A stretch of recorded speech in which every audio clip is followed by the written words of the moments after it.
Good evening, everybody. Welcome to a TOGA Motorsport production of live coverage of the FGTRL, a little bit easier to say, round 1, season 2 of the GT3s. Beautiful. We're just finishing practice, so time to shout out some people. Lyric, much love to you, my friend. Triple X, hi, how you doing? Llama, hello, good to see you in the chat. Over on Twitch, I don't even know, BPS just S. I'll just say just. I don't know if you're trying to headbutt the keyboard or what you're doing, but good evening. Gavin TV, thank you very much for the follow on Twitch. It's very much appreciated. Good evening. So, yes, we normally do the FGTRL races on Monday night, but tonight is the start of their season 2, round 1, which is real exciting. Now, this is an 8-race championship, which is GT3 only. It's going to run every Sunday. I think there might be a break in between, but we'll always keep you up to date. So we have 25 minutes split qualifying, I believe, hopefully. Let me just get back on to this. There's going to be live stewarding. There's obviously live commentary from myself and Charlie, who will be here soon. Yeah, so it's going to range from Hungaroring tonight, Suzuka, Watkins Glen, Kyalami, Silverstone, Zolder, Red Bull Ring, and the final race at Spa. Really looking forward to it. So we've got half an hour qualifying, 8 PM British Summer Time, so half an hour's time. The race will be starting with a 90-minute race, which is awesome. Now Charlie can fill us in with in terms of pit stops and any requirements that will be needed. But good evening, everyone. Oh, there he is, as if I spoke with the devil. How are you, Charlie? Yeah, I'm pretty good. I'm very excited. Can't tell you how much work this has been put into to do this, and the excitement from everyone. I can't even imagine. Like, I had 74 liveries downloading today from the collection, so not only is everybody excited, everybody has their cars absolutely on point tonight as well. Yeah, I've seen some of the special liveries, and I'm a big fan of number 723 if you've not seen it. Okay, I maybe have, but let's have a look at 723. Oh, let's have a look at... Oh, that is a good-looking car. Oh, my goodness. Wow. It reminds me of the FAF liveries in IMSA. Yeah. Actually, it's a Mustang. It's a beauty. Oh, it's absolute. The Mustang just looks so good. Before we get into it, Lyric Go, Flooring Go. BPS Just, okay? Just. I'll say just instead of just. As much as I can. Do you want to introduce everybody to yourself? Because this is Charlie's commentary debut, so I'd like you all to know a little bit more about Charlie. Yeah, so hello everyone. Obviously, TOGA Motorsport is supporting us quite a lot at the moment with streaming, with broadcasting, with servers, and just general help like that. Now, Formula GT, I started close to 3-4 years ago now. We used to be Project Cars 2 based. Unfortunately, that died not a good death. But we moved to ACC, and ever since we've had lovely grids, we've had lovely racing. You know, we're here for people of all skills, all levels, all ages, all genders, all everything, and love racing. Yeah, this is season 2 of our GT3 series. We had one last year. We took a lot on from what we did last year. We've basically shortened the calendar a little bit, make it a little bit more, what's the word? More simple. Compact and bijou?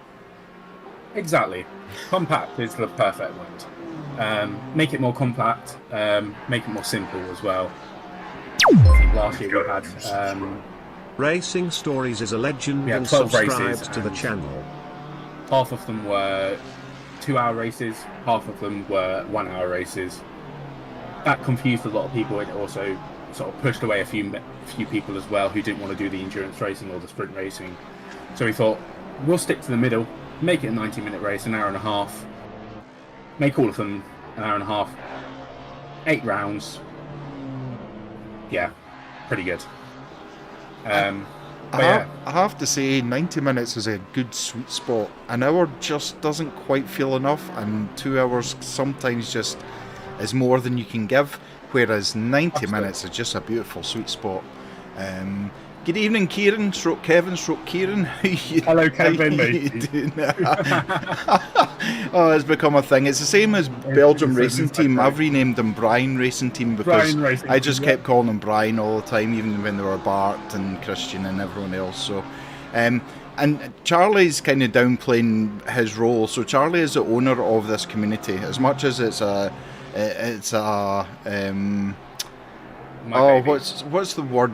It's not diplomatic. It's democratic. That's it. Thank you. It's a democratic community. However, Charlie is the owner. Charlie is the one who runs everything, and the buck stops at Charlie. So it's great that we can do what we can to assist. And as you can see, we have an absolute packed grid of 39 cars, and there's even a Lexus. Oh, my heart just skips a beat when I see that car. It's so beautiful. Yeah, so I mean, obviously season 1 was popular, as you can see with the 39 cars. It must make you quite proud to know that there's 39 people excited to be racing tonight. Yeah, absolutely. I mean, you know, we're currently doing a GT2 series, which isn't as good, as big, but having 39 cars is just insane. It is utterly insane. I mean, we had 50 odd sign-ups before. Obviously, we expect a few that can't attend every week, so that's fair. But to have 39 on the first race is amazing, and hopefully that continues throughout the season. Obviously, as we said, it's a lot more compact, less races, so more opportunities for people to try and attend everything. Yeah, and it's a new calendar as well, so we tried to include tracks that we've not gone to last time. Or obviously we've kept the classics like Spa, for example, but we've added a few extras in as well. That's awesome. Give me a second. One thing I have done is I've done a few statistics before we started. So I've gone through the entry list and I've got all of the manufacturers. So Porsche has the most, which is something I'm quite surprised about, actually. McLaren just behind with 10. Not too bad. I think that's pretty fair. Now, obviously, Mustang released not too long ago. It's got 6 sign-ups already, which is incredible. And I think we've got 1, 2, 3, 4, 5 of them in today, which is amazing to see. And it's a good selection. Yeah, it's not an easy car to drive unless you have a really good setup and a very gentle right foot. Mank, good evening, good to see you in. Racing Stories, thank you very much for the subscribe over on YouTube, much appreciated. Lyric, let me know if Charlie's sounding a little bit louder. Moonlight, go Alex Sargian, hopefully I've said that reasonably correct. It's going to be exciting to hear Charlie saying everybody's names. So I've already put some of them in the briefing. It's so easily done. It is so easily done. And obviously, you know, just for reference to everybody, I mean, you know, Charlie's got quite a few different hats on in terms of he's the owner, he's commentating tonight, and I think it's sometimes good to see from the comms box just how things go. I mean, Charlie had referenced about the GT2 championship. It's a little bit niche, but the GT2s, you know, you were having dedicated people turning up every week, and that's all you can ask for. People who have practiced, who have spent time doing that to make sure they're still in the championship. So, yeah, and at the end of the day, you know, we all learn from things, whether they're good or bad or indifferent. So this is going to be really exciting. You can see the track map. There's barely any room on the track for anybody. I know. I was saying in the briefing, you've got 30 minutes to qualify, but you've got to look for that space. With close to 40 cars, there's not a lot of space left over. No, absolutely not. But yeah, and I think one thing I do want to say is obviously those people who come to every sort of race: Robert, Luke, who else? Christian, Drew, Kevin, Finley. All of those guys. They're all appreciated a lot in our community, and it's good to see them back on track and excited for the new season. Yeah, absolutely. And we see Ohak in with a 143.3 at the moment, knocking Robert Bjorkman off of the P1 position. He's currently in the pits, so I don't know whether he's maybe tweaking something with the setup. I'm looking down. The only person, Airy Fasttail, down in 13th, is improving slightly. 3.5 tenths, so see how Airy does. You'll obviously, if you're used to TOGA, you'll hear a lot of TOGA names tonight, and I don't mean they're not, they can only race with TOGA, and this proves it, that they're in racing with Charlie's. TOGA doesn't have any races on tonight. This is just an out-and-out battle and championship. So, and what we're trying to do is we try and be respectful and not put things on when Charlie's got things on, so we don't have a double booked kind of scenario going. So Sunday nights are always a little bit hit or miss when it comes to viewership, but if you are watching on YouTube, please smash that like button. It makes me all happy inside that people are hitting that like button. Consider subscribing. It doesn't cost you anything, the same as Twitch. If you're watching and you quite like what you're hearing, then smash that follow button. It doesn't cost you anything. You can subscribe with your Prime for nothing as well, and you can also become a member of the community in YouTube as well. All the links are in our bio. So, and Airy has pulled out but 10th. I mean, Airy is quite a fast driver. I'm looking at some really fast drivers' names who aren't even in the top 10. So it shows how tight this is going to be. Although Robert's obviously 2 tenths behind.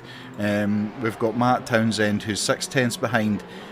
But I mean, the Hungaroring, I actually don't give a take. Yeah, and there's a lot about track limits in this track. Oh, especially as we see Matt coming down here as he sweeps round the left-hander. The next corner he comes to is probably the most track limit specific, because you can't take too much. You see the Audi just behind, just on the track limit there, and this one as well, as they sweep over a very, very fast left-hander over the brow, unsighted apex for this. But I can't believe how many people have got custom. I think every car has got a custom livery on it. Pretty much a lot of them have, and it's awesome to see. I mean, we've had a few issues with people uploading them incorrectly or not having the right files. That's fine, that happens. But of course, that will be fixed for next race, hopefully. And we can just get so many awesome liveries to look at. Mm-hmm. Absolutely. Because it's about a personality as well. It's about personalising the car and getting your own touch. I mean, Robert Bjorkman obviously has the Swedish flag colours on his, and Airy's got his dragon. Anyone who knows, Ari knows, he basically is a dragon. That's who he is. Mr. Peter Romeo down in 12th position at the moment, 1.6 seconds off of the time. That's interesting. Peter is a very, very fast driver, and Aston is his go-to car, so yeah, that'll be interesting to see what happens. Bjorkman's still in the pits, so that's interesting. Very. I will say one thing, Robert is last year's champion from GT3, so hopefully he'll be on the charge to defend his championship and get that again. But I think with what we've seen so far, it might be a little bit difficult. Yeah, absolutely. I mean, it's even if you take the top 6, there's a second between the top 6 at the moment, but it's still, even from 7th down, it's so hotly contested.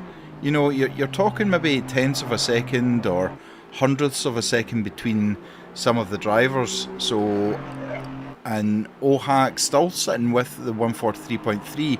But interesting, Charlie, he's not the fastest in Sector 3. Interesting route. And it's only by a tenth. Yeah. Look, it's 28.975 for OHAC and then 28.875 for Borkman. Mm-hmm. And actually... And P18 I was just about to say... in the fastest sector. What is this? So Samuel absolutely on fire in first sector, but just not able to hook up for sector 2 and 3. But it's interesting to see that this is how close it is. That's a beautiful livery for Samuel there. Amazing. Oh, just what a nice. livery. It's amazing to see Ford back in, level GT racing again. Yeah. After, the Ford GTE being so dominant and so amazing. It's amazing to see a GT3 car. Yeah, absolutely. And it shows their commitment to the series as well. Oh, as seeing Brooks had just spin it into the wall. Oh, man. Thankfully, that wasn't my commentator's curse. I'm Not just going to put that out there. Yeah. Absolutely. Davida, good evening. How are you doing? Good evening, Davide. Lyric Luke is our reigning champion in FGTRL. Let's see who's going to be the new one. Luke won the GT4 series that we run earlier this year. Ah, okay. In the Alpine. So he's the most recent champion here. Right, okay. But obviously, Robert's the GT3 champion reigning. Yep. So, interestingly, Robert now bumped into P3 as Stoffco goes into P2. There is only 0.03 of a second between P2 and P3 at the moment.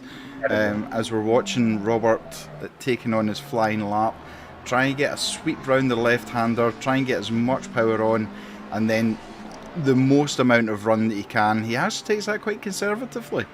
I think there was a little bit of gap that he could have used there, but absolutely taking every bit of curb he can as he comes into this tight sector. Now, I think the chicane is really going to be a pressure point for a lot of drivers as well. Absolutely, yeah. As we can see... Just seeing as well, we've got a few penalties coming through already. Oh, already? Yeah, so we've got 5 seconds for car 77. Okay. For impeding. Car 723 for impeding as well. And number 4, 5 seconds for impeding. Okay, so that's 2 Mustangs. Not that I'm going to, suggest anything from it, but those are further down. So whether they're maybe newer or maybe slightly less experienced, I mean, I'm not trying to hit them over the head with a big spoon at the moment. Robert Bjorkman looks like he's got an invalid lap for this one, as he's 0.2 up. It wouldn't be enough to pop him into P1, but it would have been enough to pop him... Oh, it does! Sorry, race control was showing me that it was an invalid lap. So Bjorkman does push himself. Yeah. So he's still 0.2 off of OHAC, who is still going round the track. But not one driver has got more than one sector, the quickest in one sector. So... room for improvement, or people just have a certain sector that they feel more comfortable in. Certainly from my point of view, the first and second sector is probably my more comfy. The last sector is you've got a bit like an ice rink. Yeah, it's like an off camber, pushing your car way out to the side. It's very technical. As we see, Bjorkman has got a little bit of traffic in front of him at the moment. He's not improving just yet. OHAC showing a little bit of green, but we're talking about thousandths of a second at the moment. But everybody's still out. What do we have in terms of any mandatory pits tonight, Charlie? Yeah, so there's one mandatory pit stop. Oh, and it looks like Botman's messed up his lap. He's gone red. Yeah. Too much track limits there, unfortunately. But he's got 11 minutes, so he's got enough. He's got plenty of time. Yeah, absolutely. Yeah, so one mandatory pit stop in this race. It's for tyres and fuel, and it's in a 30-minute pit window. So it will open about 30 minutes in, and will last until 30 minutes remaining. Cool. So pretty open. Yep. I think as you were mentioning earlier, I think 1 hour is too short for a Mm-hmm. race, and 2 hours is maybe a little bit too much on your own. 90 minutes is perfect because not all the cars can make it that time on a fuel tank. Yep. Depending on the track conditions, the tyres will probably not work at the end of the stint. Yep. And it, with that 30-minute window, it leaves a lot of opportunity for people to start doing overcuts, undercuts, Yep. see what different strategy plays that they can make and try and win the race. Absolutely. Davida, you're all good. You're back home. How are us two? We're doing good. Thank you very much, Davida. Hope you've had a good weekend. I love the pictures from your brother Dario on Instagram. Bart, good evening on Twitch. How are you? Good evening, Mr. Mac. Good evening, sir. I hope you're well. I've been racing this weekend. I'm focused on Stofco because Stofco is teetering roundabout, or was, commentator's curse, teetering roundabout at the time he would have pipped for P2, but it's certainly very, very close to P1 time as well. But unfortunately he's lost quite a lot of time. I don't know if that was because of the Aston that maybe just put him off. You know yourself, if you're trying to get past traffic on a qualifying lap, it takes one little thing to distract you, and the whole thing's gone. I will say that livery is very nice. It looks very, very good. So it does. As we've already mentioned, some really great liveries going on in here. Yeah, I think livery designers are very underrated when it comes to ACC. There's a lot of painstaking time and effort goes into making a livery that a lot of us wouldn't even think about or know about. So hats off to all the livery designers out there. But I tried it once and I gave up. I was like, oh no, I've not got the patience for this. Yeah. I normally have the patience for things, but lining up all of those lines, no. Nah.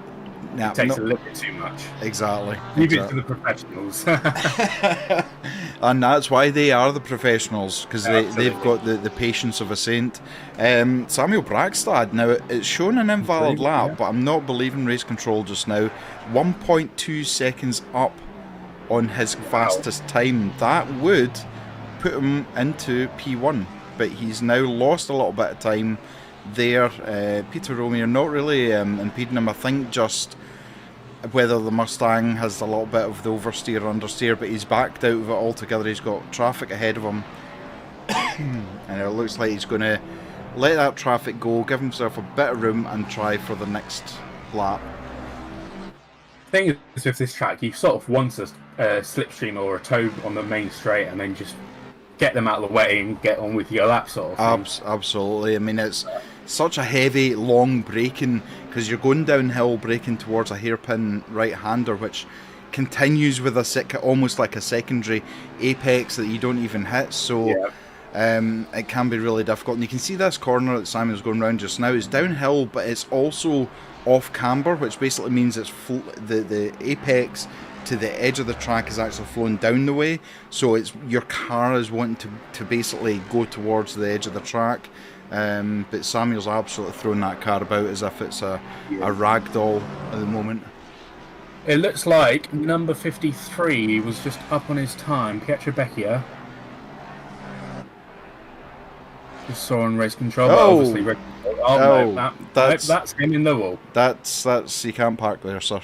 I'm afraid. Commentator's curse, hey? It is, exactly. You're learning quick, Charlie. Well done. I'm proud of you. Sorry, Pietro. Samuel Brackstad, 5/10 up already, and he's halfway around the track. He's got a clearing off track. That Ferrari 296 is not going to cause him any issues as he comes down to the last part, but he's losing time again. That's interesting. And he's actually backed out of it completely. Now, the problem is he's got a McLaren coming up behind him as well. So I don't know. I mean, the Mustang's only been out for not even a week yet. Looks like Luke Wilson's up on his time, 3/10 currently, coming through the middle sector. So let's see what he can do. He's currently in P9. With the beautiful Lexus. Absolutely. It just sounds amazing. It sounds so American, even though it's Japanese. I know. And look at the gap. There's literally no gap between that front splitter and the ground. Absolutely, it's sucking that air up and throwing it out. That huge big grille. Probably they were the ones must have inspired BMW with their huge radiator grills that they've now got, and the fake plastic ones. And it looks like he's invalidated or slowed down. He's going for another lap. And he needs to be careful because he's got that Porsche right on his tail as well. Yeah. It's all getting a bit tasty, but it's feisty. Can we say OHAC has not just he's listened to us and has now got second and third sectors fastest with a 143.087. He's now 4/10 up on Stoffco in P2 at the moment, so literally the quickest man on the track. He's nearly into the 42s as well. He's 43.087, so very, very close to the 42s. That would be incredible if he can get into there. That's just as dream only times, certainly for me anyway. But he is in the pits, but he's coming back out again. So, hi boss, are you back home yet? Good evening, Hayden. Have you had a good day at Brands Hatch? Yeah, the big boss man was. He flew into Brands Hatch in his private helicopter and had a stroll about with his Gucci gear on as well. He's a lobster. He's a well, he is ginger, so you know, as soon as he gets any sunlight, he just burns. Yeah. So, yeah, we'll send him some Factor 50 after sun, and just to try and cool him down. Some aloe vera or something. Yeah, exactly. Just a bath of aloe vera. It does look like Stoffco's improving on his time though. He's currently commentator's course. Don't need to come through. Luke Wilson though is still 3/10 up almost, dropping back a little bit. He does have a little bit of traffic, but I don't think that's going to cause him too much sure that will issues. Him, really. I mean 2/10 is going to put him up maybe 7th or 8th. So, and we know Luke's a fast driver. He's very fast. Yeah. I really want Finlay O'Reilly to do well because he's going to be my teammate for the 24 and 2.4. So. A little bit of cross community. Oh, look, Wilson's bailed out of it. Yeah, he did get up to 9th though, so I mean that. Not too bad. That was a lot of fighting just to gain one place, but it's one place that might have. Right, so Ryan O'Sullivan's livery's not loaded, unfortunately, but he is 2.5 up on his time, which would pop him into P6 maybe. You're now working out how you can remortgage to get your son into racing. He loves it. Oh man. Oh, how good would that be? How good would that be? We just need to make sure we get loads of likes, follows and subs on Twitch and YouTube, and we can sponsor Hayden's son through karting and things. That's awesome that he's had a great day. Well done. Lyric, Finlay was your teammate in the 4-hour race. Oh, that went a bit awkward quick. You feel. One thing I will say about Finlay is, you know, he joined us last season. I think in the early half of the season, and you know, he's improved massively since then. Seeing him in the top 10 in this race with pace at 43s at Hungaroring is just insane to see. I mean, I've had a handful of my own battles with him, notably at Kailami, for example, which was just awesome. But seeing him improve and just getting these lap times in, just need to see what he can do in the race and hopefully try and keep it out of the grass, out of the gravel, out of the barriers, out of other people's bumpers. Sorry, Finn. I've seen your racing recently. Yeah, we see some general chat and Discord. General chat. Oh man! Awesome. Amazing! Oh look! Absolutely! Awesome. I mean, look at his little face. He's absolutely over the moon. He's so happy. Oh man! Yeah, that would probably fill your heart, wouldn't it? Just seeing your son getting absolutely into what you love as well, something to share. I love and passion for. Barrios has managed to get himself to P15. He's got a very high ping, so you may see him kind of drifting around corners at points. So Finlay, obviously Finlay DM'd me because he was looking for a teammate for the 24 and 2.4. I completely forgot I was in an esports team. Okay, and it's only when Hayden pointed it out the other night that, okay. So it's a little bit of cross community teams. 39, yes, 38 now. Someone's had a disconnect. But I think it was Brandon, because he's been having some storms at the moment. So I think power cuts or something. Yeah. Oh, hopefully he can get it back in though. Two cutting the corner. One car in the drop zone apparently. One car in the drop zone. So, do you want to explain the drop zone to people that might be new to this? Yeah. So one thing that we're running this season is we're enforcing the 107% rule, which is basically it's obviously we're welcome for pretty much all levels, all skills, and all talent in motorsport. So we want as many people to race as possible. Yep. But I think it's important that if you are going to race, you're not going to be a sitting chicane. Yes. And not a risk to other drivers. So by enforcing the 107% rule, it gets rid of those drivers who perhaps haven't practiced enough. Yep. Haven't got that lap time in them at this track. And ensure that all the cars, all the drivers can race properly. And Stoffco, absolute tank slapper of oversteer. He was green. He was looking as if he was closing that gap to OHAC in P2. Townsend, 2.5 tenths up just now with that Aston Martin, shown as still a valid lap. So let's see if he can bring himself up any. Yes, Hayden, I'm open to any conversation at any point. Todd Brown on Twitch. Hello, Toga people. Good evening, Todd. Hope you're doing well. Good evening, Todd. So I think this is amazing though, seeing so many different manufacturers in the top 10. Yes. I mean, obviously we've got quite a lot of Astons actually at the top. But surprising that the highest McLaren is 3rd, for example, and then the next one's 11. It's interesting. It is. And are you running a bop on this? Yeah, so we're running the LFM bot. Okay. I'm not sure if it's the most up to date. I think the Ford isn't on that yet. So I know Samuel was complaining earlier, asking to give him some bop or something, and I was like, no. Yeah, no. Samuel is 14 at the moment. Samuel, but he was actually 1.3.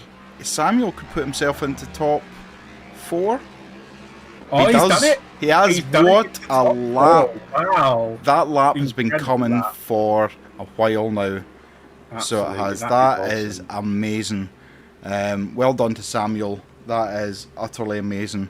And don't complain about the track video that's shown just now. I know it's not Hungaroring, but it is what it is. It's Sunday, so let's just chill out and enjoy the little scenics while we're waiting for the race to begin. Now, it'll be a formation lap with a rolling start. Now, if 20% of the grid crash out in is it the first 2 sectors, or is it just in the first lap? First lap, okay.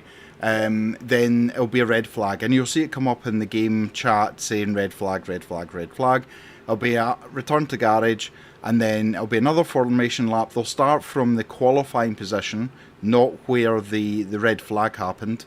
And they'll do another formation lap. If 20% crash again, then unfortunately it is what it is. You just need to deal with it. Todd, do you allow wild card drivers? I'll let Charlie answer that. I mean, I don't see why not. If there's enough spaces over, then happily join us on SimGrid. We moved a few people who can't race this weekend over to the reserve list. So there you go. There is a possibility. Todd, I don't have a button for Charlie's the FGTRL Discord, but if you go onto YouTube, on the description, the very top one is Charlie's community, where you can join if you're not already a member, and obviously sign up to be reserve. Finlay, oh man, Finlay, honestly, I was willing you on to get as high up as you could. It looked like quite a heavy crash at the end as well. So I am going to try and outdo Alex here, right? I'm going to try and outdo Alex. I don't think I'm going to be able to do it, but I'm going to try. I am going to try, see what happens here. No, there is not a Q2. It's all qualifying is now complete. So it's just 3 minutes till the race start, and then 90 minutes of exciting racing. Can't wait. So, do you want to run through the entire grid while we do a little grid walk? Yeah, absolutely. So, let me know when you're ready. And yep, I'm ready. I'm good to go. Number 1, we got number 13, David. Is it David? I don't remember. David Ohak. Incredible qualifying from him today. I mean, exceptional seeing him so close to 32s. It's amazing to see. Then got the number 85 Aston Martin of Townsend. Number 34 Porsche of Slufko. Incredible to see the number 75 Ford Mustang of Samuel Brattstad in 4th. Robert Bjorkman, reigning GT3 champion, in 5th. We'll see what he can do in there. Number 21, the Porsche of Diaz. Number 71, the Ferrari of Emo Plate. Number 14, the Aston, Ryan Sullivan. Number 420, Luke Wilson. Number 30, the Aston Martin of Jer. 59, Finley O'Reilly. Missed out on the next one by just a few tenths, I think it was. 53, the Audi of Becchia. 102, Saji-san. Butchered it, I'm sorry. Then good to see Mr. Peter Romeo in the Aston Martin in P14. Not a bad result for him. See if he can get it further up the grid. Number 76, the Beamer of Barrios. 17, our very own Ari Fasttail in 16th. Olaf Nyheim, the number 42 Lamborghini in 17th. 110, the number 110 of Christian Wutke. 86, another Ferrari, Reinho. Number 66, Goncalves in the Porsche. The sole Mercedes on the grid, interestingly enough, the number 133 in 21st. Another Lamborghini, number 3 in 22nd. 393, Fabian Riedel. What an amazing livery on that guy there. In 23rd. Another Ferrari in 24th. Florian Horvath in 25th in the Beamer. Vidas, 26th. Gavin Wright, the number 11 Porsche in 27th. Another Mustang in 28th. Porsche in 29th. The sole NSX on the grid in 30th. Not too bad for that. And you got Drew Downing in the 723 Ford. Another Lamborghini, Tristan Mendy. Not last in 33rd, not last. Well done. Brandon Fuller made it into qualifying. P34 for him. What an incredible result for him there. Let's see what he can do. Kevin Packery in the Lamborghini in 35th. 333 in the Porsche. Brian Miller in 36th. And then a McLaren of Arpad in 37th. And then finally, 77, a Ford. A Ford. Like it's a Ford Mondeo or a Ford Fiesta at the back of the grid. Incredible. I mean, they're getting away now, and wow, what a race we're going to have. I think it's going to be incredible. Absolutely are. And I mean, it's going to be sunny with a bit of cloud, track's optimum, 26 degree centigrade air, 33 degree track. Pretty hot. It's hot. I mean, it's almost Hayden hot. Oh man, Dexter. Welcome in, Dexter. Yeah, it was Dexter. Yeah, I basically didn't have enough time. So basically, it was my mum's 80th birthday today, and there was a big meal and everything like that. So by the time I got home, I didn't have time to do a B-roll for Hungaroring, but I'll be on point for the next one. But good to see you in. Hope you're doing well, Dex. Hope you've had a good weekend. Lyric, someone in the pits, probably safest place. Yeah, so Sing, absolutely, probably. Possibly not Click Drive in time, is in the pits, but yeah, this is going to be exciting. This is a 38 car grid. Who are all going to be fine. We all know what T1's like in Hungaroring. Oh, I know. There's. We saw it happen. We saw it happen in the GT2s with barely a third of this grid. So, I'm sure there will be something happening there. There's bound to be. Dex, yeah, she had an amazing time. Thank you. She I nearly passed out from blowing balloons up last night when she went to bed, and yeah, so she came into the living room this morning with loads of 80 today birthday balloons. But yeah, she's had an awesome day, so absolutely full after a 3-course meal. I don't think I've had one of them in about a year and a half. So I've rolled myself into my sim rig. It wasn't pretty getting into it. It was like Jeremy Clarkson getting into a Lamborghini or something like that, just for reference. So we have everybody kind of lining up. They'll all be getting into their starting positions. If anyone saw the race 1 split 2 of the rookie season, you will know what happens when you mess up the start procedure and you're in the wrong position. But you can see they're all lining up. Samuel just trying to get some heat into those tyres of the Mustang. What a grid. It just looks immense when you see it flowing round. So they'll be trying to get the brakes up to temperature, try and get some heat into the tyres. It's not going to take long for the tyres to heat up. Not with 33 degrees, 34 degrees now, sorry. As they come round to the final corner, as we'll go into the bonnet cam with David O'Hack, and see what happens. You can see it's quite a long start. You're going uphill to start with. Red light showing. We're just waiting for them to go green. We're green. We are racing.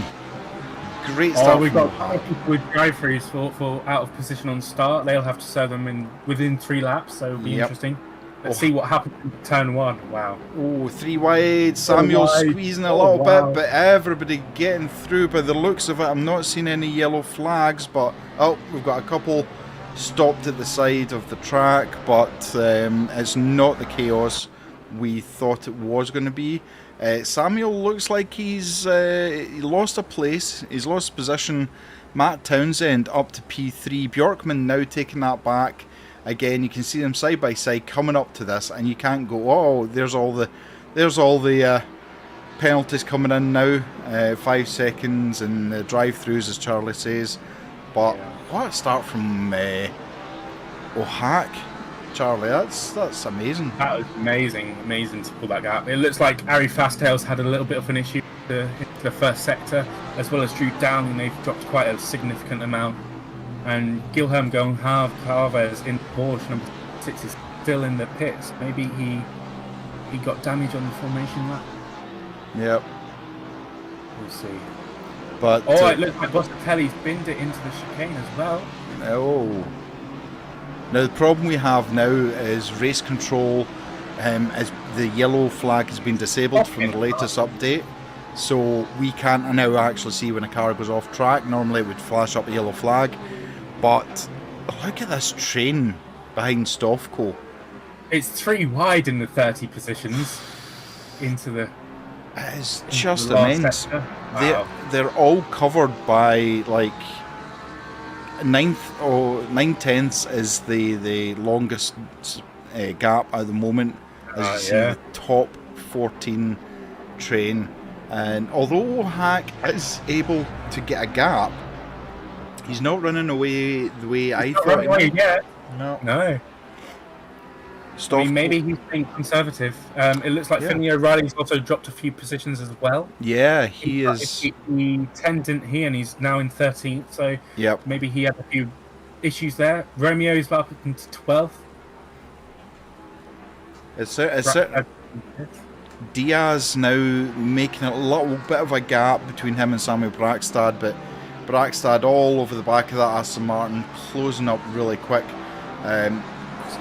Unfortunate for Townsend, he looks like pieces as well. He started on the front row, now he's in 4th. He's now 4th, yep. Oh, he's went wide. He's now handed that place to Samuel Brackstad. That is that's a right commentator's curse right there. Him, but Samuel was on his tail. Like right on the arse of that Porsche as well. Yeah. It's all very tense here. So Samuel, 1.3 seconds to Bjorkman, who is fighting hard with that Porsche for P2 just now. Can Samuel make a little bit of a gap between him and Aston Martin of Townsend, give himself a little bit of breathing room as well? But I mean, it's incredible the amount of very close cars And we see Downing losing a position as well to Doyle. So plenty of positions being swapped about. I don't even know where I want to start looking because it's just all... Yeah, I don't know where I want to look either. It looks like the stewards are a bit busy at the moment as well. It's great to have a stewards team ready for this opening round, and hopefully they're not too busy. I can see quite a few incidents coming through on race control, but hopefully most of them are just racing incidents and no further action and we get going. But as long as they've sharpened their crayons, that's all we worry about. So, and they might have that time. Yeah. Stoffgo going very wide there. I wonder if he's feeling a little bit of pressure from Bjorkman, who is a very, very fast driver and all over the back of that Porsche at the moment. McLaren versus that train Porsche. Behind him as well looks incredible. Oh, got loads of cars in there. Yeah, and it looks like Samuel's Samuel's not great. He's not gained any time on Bjorkman, but he's actually 1.4 seconds ahead of Townsend, who is the cork in the bottle now by the looks of it with that Aston Martin. Looks like it. This looks like Bjorkman's gonna try something. He's very, very close. He is having a little look, just showing himself into the mirrors of the Porsche, trying to distract the Stoffco for any mistake that he can. But at the moment, the Porsche driver keeping it very, very tight and consistent at the moment. We'll see. Obviously, the more experienced Porsche drivers will adapt their driving to when the car gets lighter. Obviously, Porsche, the fuel tanks in the front. So when it gets lighter, you're getting less weight on the front tyres.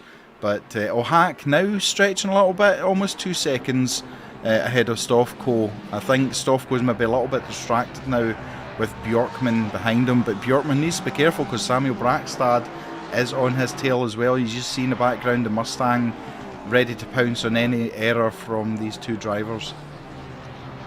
It looks like number 66 has actually been disqualified. I'm not sure if that was a a game given penalty or the stewards decided to do that, but maybe that seems like that's their thing.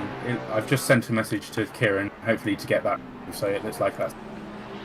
And Goncalves can get that on track, but obviously 3 laps down, not going to be the greatest one, but there is points for every single position here, so...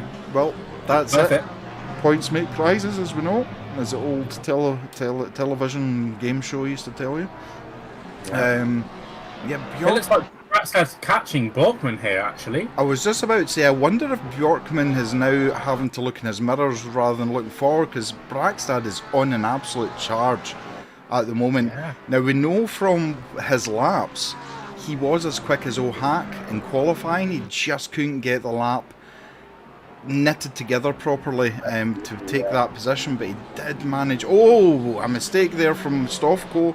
It looked like this is going to be an interesting battle from three-way battle for second. Yeah, this is... See what Robert and what Brackstad can do, really. All three are absolutely pushing, and they'll get a slight toe to a certain degree, but I believe the technical explanation for a toe is 4/10 or less. You'll get a toe advantage from the aero of the car ahead, but anything further back from that, you're not going to get as much. So at the moment, this is Townsend now 2.2 seconds behind, but still holding 5th place. So he's still basically got 3 cars breathing down his neck.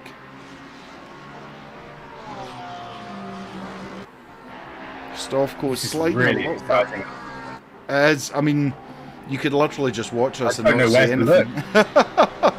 Stoffco is really under pressure now. From one lap, that slight error on the second last turn has meant he's went from trying to put pressure on O'Hack to now having very, very fast drivers behind him wanting to swap position with him. Yeah. But it's interesting because Brackstad's not quite on the bumper yet of Bjorkman. So I wonder if he's biding his time. Obviously, you know, the pits Oh, strategy. and there's been a big incident in the first sector. Sorry, it looks like two cars have come together with the car, and they're both in the wall. Not good for them to. No. Oh no. One's That's, involved. Kevin Packery and then Kevin Packery and Gavin Wright, I think it is, in that Porsche. That Porsche does not look good for racing anymore. I think he'll have to and make some repairs to get back out and see what he can do. And certainly from my vantage point, it doesn't look like there's much damage to the Lamborghini. So, but he is going. It looks like he's going wide, so maybe he does have damage. Yeah. It's a stop-go 10 for Concalves down in 37th position. Yeah.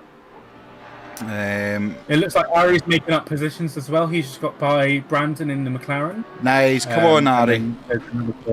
Come on, Ari. You can do it. You can do it. Unbiased commentators here. Yeah, absolutely. I think he's got a lot of pace in him. He can definitely get in the top 10. If Oh, he could. easily. He's such a good driver, and he's had a lot of tuition off of Owen, who is part of TOGA as well. And Owen is so at 296 of Frey, just sliding all over the place. He's desperate to try and get past Naheem down in 16th position. That Lamborghini looks like it is just a matter of time. It's all over the road. The problem is, the more you battle when you're 10 minutes into the race, your tyres are gone. You're either going to have to do another pit stop for tyres, or you're going to have to nurse very worn tyres, and I don't think any driver wants to nurse tyres. Just having a look at the replay, it looks like the Mustang of McDavitt right in the bumper of that red Skechers BMW, and the BMW pulls out the way as he knows the Mustang was quicker coming through, trying to battle back with it, but the Mustang is still an unknown quantity at the moment. Yeah, absolutely. As we see Finn O'Reilly getting past the Aston Martin. The Aston Martin looked. That was. Don't close it in too tight. keep it good, guys. Yeah, keep it clean. Keep it clean. Yeah. But this is part of the uniqueness of Hungaroring. You can end up side by side with the car for 3 or 4 corners. 1 minute they've got the inside line. Next corner you've got the inside line, and the Aston goes quite wide there. That may be a track limit warning, it may not, but certainly it's not something you want to happen too often. I think that Aston is a very, very good car for this track in particular. It's very stable, obviously it's quite heavy, so it keeps it on the track. Yeah. Able to take those curbs and those bumps a little bit better maybe than the McLaren of Finley O'Reilly here. And obviously it's got a big V8 engine in, so it's gonna pull a lot of beans on the straight. Yeah, absolutely. I'm actually seeing Brackstad's 1.5 seconds behind Bjorkman now, and Bjorkman 1.2 seconds behind Stoffco. So I don't know if Brackstad's just backed off a little bit and is just maintaining his gap. It also looks like Robert Bjorkman's just maintaining his as well. Maybe he can try and see if he can do something in the pit stop window and overcome that.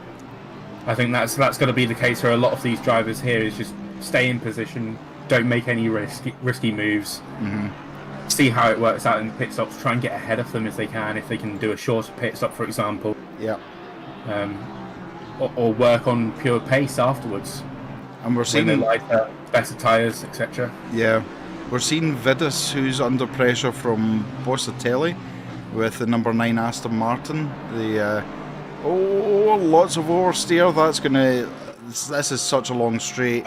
Open gap for Bossatelli. See if he can get that Aston Martin past that big Beamer. Yeah, two very big cars. Yeah. Who's last of the late breakers here? Oh, it looks like Bossatelli's going around the outside. Can he do it? That's brave. That's brave. He does do it. He's actually gone around the outside. What an amazing move from Bossatelli. Wow. What a way to hold out your nerve to try and it's good driving from Vidas as well. to allow the space. So very clean driving, but very good racing all at the same time. Bjorkman back in the battle again, 5/10. So as much as he may be trying to maintain things, he does desperately want to get past that Porsche. He is right there now, and he's pulling them bigger gaps to backside behind. Yeah. Maybe he just decided to give a few laps to just let the tyres cool down a little bit, get him in the right mindset, and then see if he can push again. Go from there. He must realise. Like 393's got a drive-through for track limits. Who's? Oh dear, that's 18. Riddle. Unfortunate for him, obviously, as we said earlier, should be seeing quite a few of those drive-throughs in this race. It's such a difficult track for that sort of to keep it on the track, really. And it looks like also penalties are coming through from the stewards. Let me have a look at what's coming through. So it looks like we've got 20 seconds for car 4. Oh, wow, that's interesting. I can't see a car 4 on the thing, so it looks like they may be left to serve. Yep, definitely not. 102 has 10 seconds for losing control and making contact. Sargsian. And then you've got 101 for 10 seconds. Sorry, 10 seconds for 101, which is night last. He's currently made quite a few positions, actually, up to P25 at the moment. He started in P30s, so going well for him, but see where that 10 seconds will put him. I was just about to, and Riedl's got the drive-through. I was about to ask what you've been giving your stewards if they've given 101 seconds for car 10. I was like, what? Oh wow, yeah, that'd be a lot. That would be horrendous. Absolutely. It looks like car 133 has got 5 seconds. They're currently the only Mercedes in 19th currently. 41 has 10 seconds for causing a collision. They are currently can't see them actually. Maybe they've left. Oh no. They are P30th currently. And then 133, another 5 seconds for contact. So they've got 10 seconds in total. So wow. We'll see where that puts them. Vidus under pressure again, this time from Singh in the Lamborghini, who's right on the bumper. He's just waiting for his opportunity to pounce, but he also has Last, who's behind him as well, in the McLaren. So the BMW... Right, we look at that. Robert Bjorkman is 0.2 behind the Porsche at the moment, and has pulled 3 seconds to behind. Yeah, that's... The chance Bjorkman to get P2.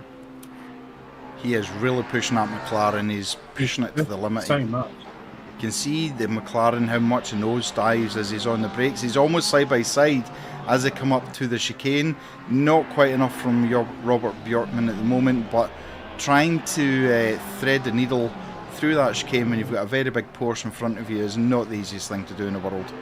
Absolutely. Moonlight, and this is such a tight track. It's going to be so hard for him to make that move, especially when stuff goes that fast and being so defensive at the same time. Exactly. The track looks really wide, and to a certain degree it is, but when you're pushing the car to its limit, it's not that wide at all. It just feels like a Monaco or another street circuit with a different name. I think someone earlier referenced this track to Monaco without the barrier. Yeah. Which I think is absolutely true. I mean, obviously there is barriers you can go into, but they're not right there, if that makes sense. No, they're not right beside the track, which is a good thing because these guys are pushing as much as they can and take as much of the track as well. So they got back to 6/10 just now, and you can see Samuel Braxad. He's only a second ahead of Townsend, and Townsend still has a little train behind him. But Samuel needs to be careful he doesn't rest. If he ends up resting too much, he is going to end up battling with cars behind him, and he doesn't want that. He doesn't want to do that, especially going into the pit window. He just wants to get as many seconds ahead of everyone else, and then try and build that gap, and obviously serve his pit stop, and then get from there. Yep. The 393 Porsche has been disqualifying, not for serving his drive-through for track limits. Oh dear. So that would have been a game Yeah. disqualification, but Stofko getting a bit unsettled through the chicane this time. The gap still 7/10 at the moment. It doesn't look like 7/10 when you see it like this, but it doesn't. It looks a lot tighter than that, but so see what can happen. So the last lap, Stofko was 144.5, Bjorkman 144.7, 2/10 between these two. They're just absolutely going for it. Ryan O'Sullivan looking a little bit under pressure. He's got plate behind him in that 296 Ferrari. He looks like, I wouldn't say he's struggling, but I would suggest that the 296 is certainly keeping a very close tab on that Aston Martin. Oh, absolutely. This is a side-by-side, 296 and Lamborghini, as Lamborghini's got the inside line. Out of position for the line though, so 296 has got that opportunity to come back. Oh! And that Lambo's straight ahead. Oh. That was close, but it was on the right side of okay. Yeah. A lot of contact going on, Lyric. Yeah, absolutely. Shremchevic. Sorry, I've butchered your name there. Joel? Hopefully that's okay. It's lovely to see mixed cars grid, not only 2-3 same cars. Absolutely. Ches, you've coughed your lungs out. Looks like, sorry, any go. it looks like there's been an incident in the second sector. 58's going quite slow at the moment. Let's see what's happened there. That's Kevin Packery. Maybe something's happened with him because 77's also in the pits. Let's see if that's anything to do with it. Ches, you coughed your lungs out for 5 days straight. Your throat is sore beyond belief. Your nose is bleeding from sneezing so much, and you have a 39.3 degree centigrade fever. Tell Charlie I might not race tomorrow. Lol. Jeez. Yeah, I wouldn't expect you to race at that point. If no, get well soon, Ches. Not very well. Get well soon, Ches. Lyra, now we've got people going through traffic as well. Yeah. So the leaders are about to get to some traffic. See what that does. Obviously, traffic giver, traffic taker. So absolutely. See what happens. Lyric, well, first disqualification for not completing their drive-through in time yet. Ches, your body has started a riot and it might implode any minute. You have ice cream, so well, okay, so ice cream's good. That'll cool you down a bit. Almost it is now 4 seconds between Ohak and Stofko. Bjorkman's still just within that 7/10. Brackstad almost 4 seconds. He's just keeping his nose there and making sure that he can't get away. And obviously, as we've said, see what he can do in the pit stop window, which should be opening. Actually. Yep. That's quite a bold coloured Porsche. I think very dry. But he has a very hungry Mustang behind him. He's also got an Audi. It's great to see the Audi still on track, battling away. But Deluge looks like he's just trying to maintain himself just now. He's not having to go defensive, so he's not having to compromise his line. He knows heavy braking, but it's a concertina effect as well as he powers through to the third corner. But still a lot of battles going on, Charlie. Absolutely. I've just seen number 9 Thomas Bossatelli get past the Ferrari of Christian Wutke. Both of these guys participated in last season. Christian Wutke was in the Aston Martin, and Bossatelli was in McLaren last season. So it changed here. See what they can do in the new machines. Nice. And it looks like another car has also got a drive through track limits. The number 102 in P10, Sargison. Gutting. That's going to drop him at least 10 positions, possibly more. Yep. As we see Brandon Fuller just getting passed by Horvath for that position. So Horvath up into P29. Renault, oh my goodness, there's all things going sideways here between the 296 and the Mercedes. Mercedes not giving up in this battle. Outside line is going to try and do the old switcheroo. He's still got his nose in there at the moment. It's so very close, but both drivers keeping it clean, which is the main thing. That was close for that Mercedes getting through there, wasn't it? Yeah, it was Just just... to mention as well that Ari Fasttail is making his way up the grid, only in 25th. So he's made quite a few positions up from where he started of the race, being involved in some sort of incident, making at least 10 positions up, which is amazing. Great to see him do that. And it looks like Ryan was... Oh, there's contact! Oh no. Let's have a look at that again. It looked like the Mustang maybe just lost control as it came in here. I think that Mustang is lapped, so... Oh no, it's contact. That was a Ryan O'Sullivan contact there. That Mustang, so we'll see what the stewards say about that, see if they feel that that was a bit of blocking or a bit of blue flags going on there. Yeah. Could be avoided. Luke Wilson's currently stuck behind that same Mustang, so see what happens here. He's been showing blue flag. He should be getting out of the way pretty soon, but we'll see what happens if Luke can get past him quickly enough. He's got a 2-second gap to Ryan O'Sullivan in. I don't know if you know, but your mic's cutting out a little bit at the start and end. Is it? Oh, yeah. no. I don't know if it's a noise gate or something like that. It's only really started doing it as well, which is a bit strange, but it's just cutting out your first word and maybe your last word as well. Lyric, not even... Moved my microphone closer. Okay. Not even half an hour and a lot of penalties. There are a lot of penalties. All these penalties will be getting served on the mandatory pit stop when it happens. Bjorkman, 0.2 behind Stoffco now. He really has got the thumb screws on. He's got everything dialed in. Start of another lap, and Stoffco really starting to feel the pressure. But he's been dealing with this pressure since first lap.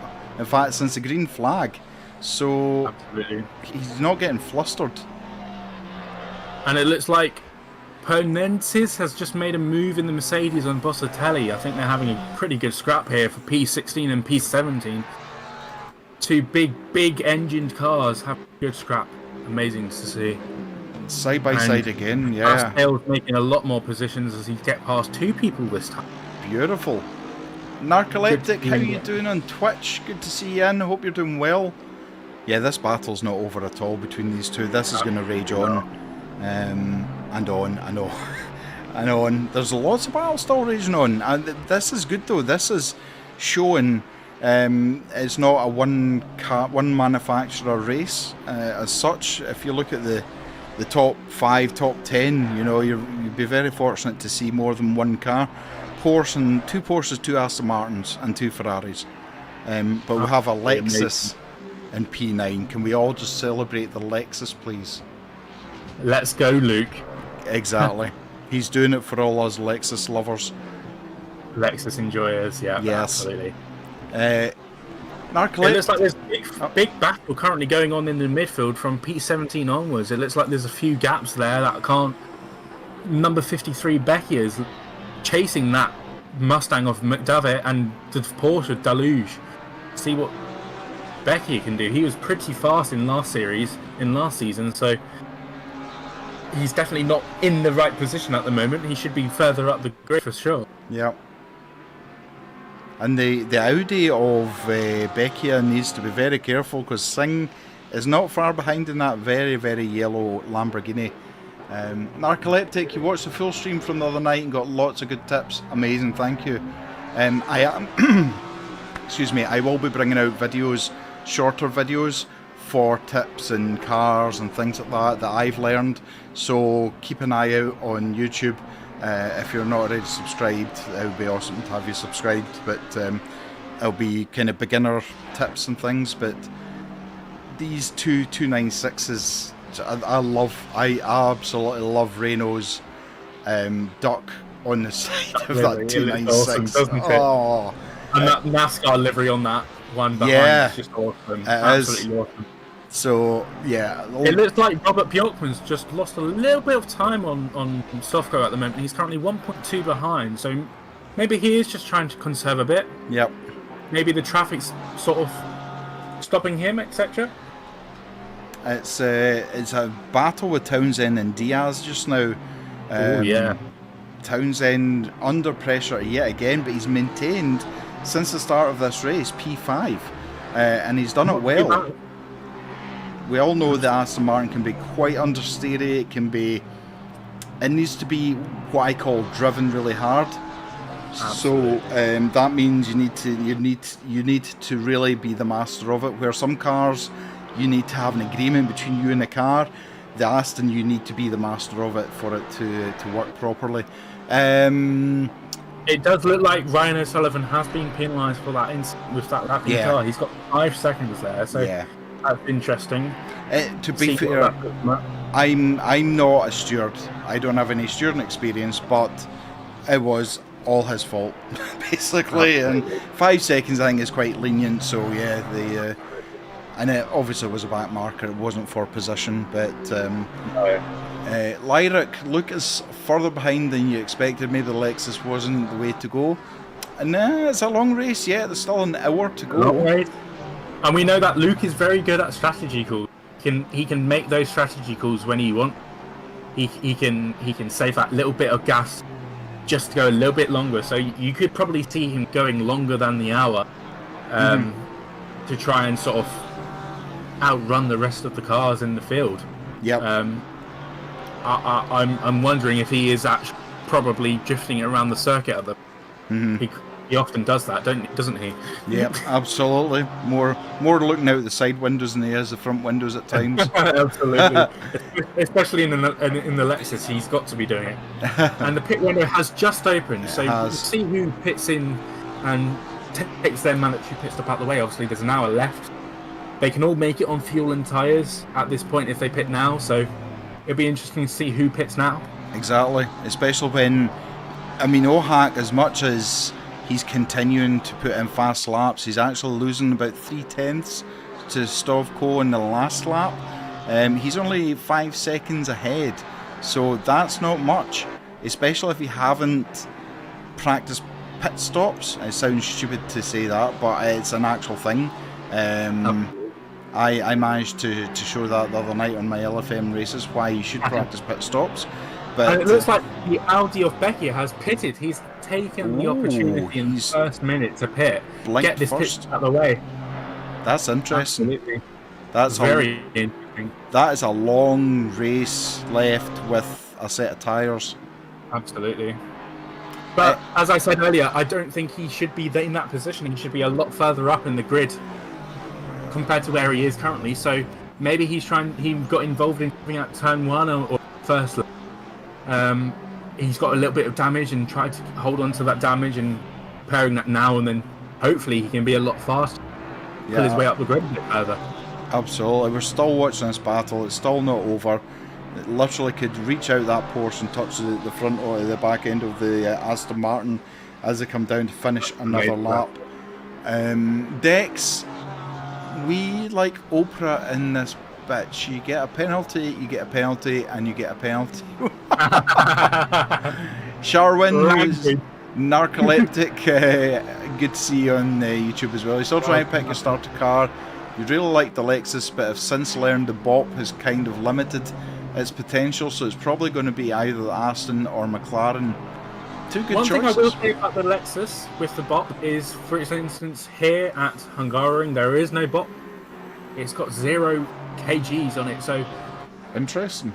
It's pretty. I don't know if that's relative to the car not being used as much. Yep.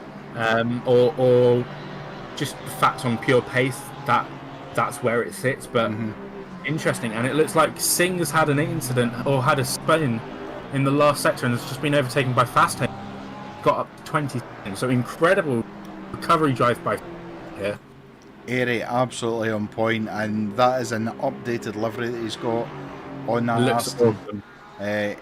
Ari is a livery designer as well for himself. He's part of the Toga family, and he does awesome work. He does. Lyric, we've got a combined amount of time penalties of minus 1 minute and 55 seconds after half an hour. Wow. That's insane. Wow. that's a lot of penalties to be served. And Sharwin's just mentioned Jolasa Makovic cars is are a different. legend and subscribed to the channel. It's incredible that only one McLaren as well. The Yeah. next McLaren is Kimi O'Reilly in 12th, you know? Yep. I didn't expect there to be this many Porsches and this little McLarens, to be fair. No, absolutely. There's Naheem still under pressure. That Aston Martin of Bossatelli all over the back, just waiting for an opportunity. Thank you so much, Joel, for the subscribe over on YouTube. That's much appreciated. Sharwin, all top 5 cars are so totally different. I raced the Lexus at the Red Bull Ring just after it was released. If you have a look back on the YouTube, I'll be there. I'm not a fast driver, but the Lexus was lovely to drive. And we've got a move going on into turn 1, both side by side going here, and Aston Martin gets past Nike. Move, yeah, wow. That was the last of the late breakers. Very respectful there from Olav as well. Yeah, absolutely. He's a pretty decent driver. He's pretty fast and he's very so. Yep. Great to see.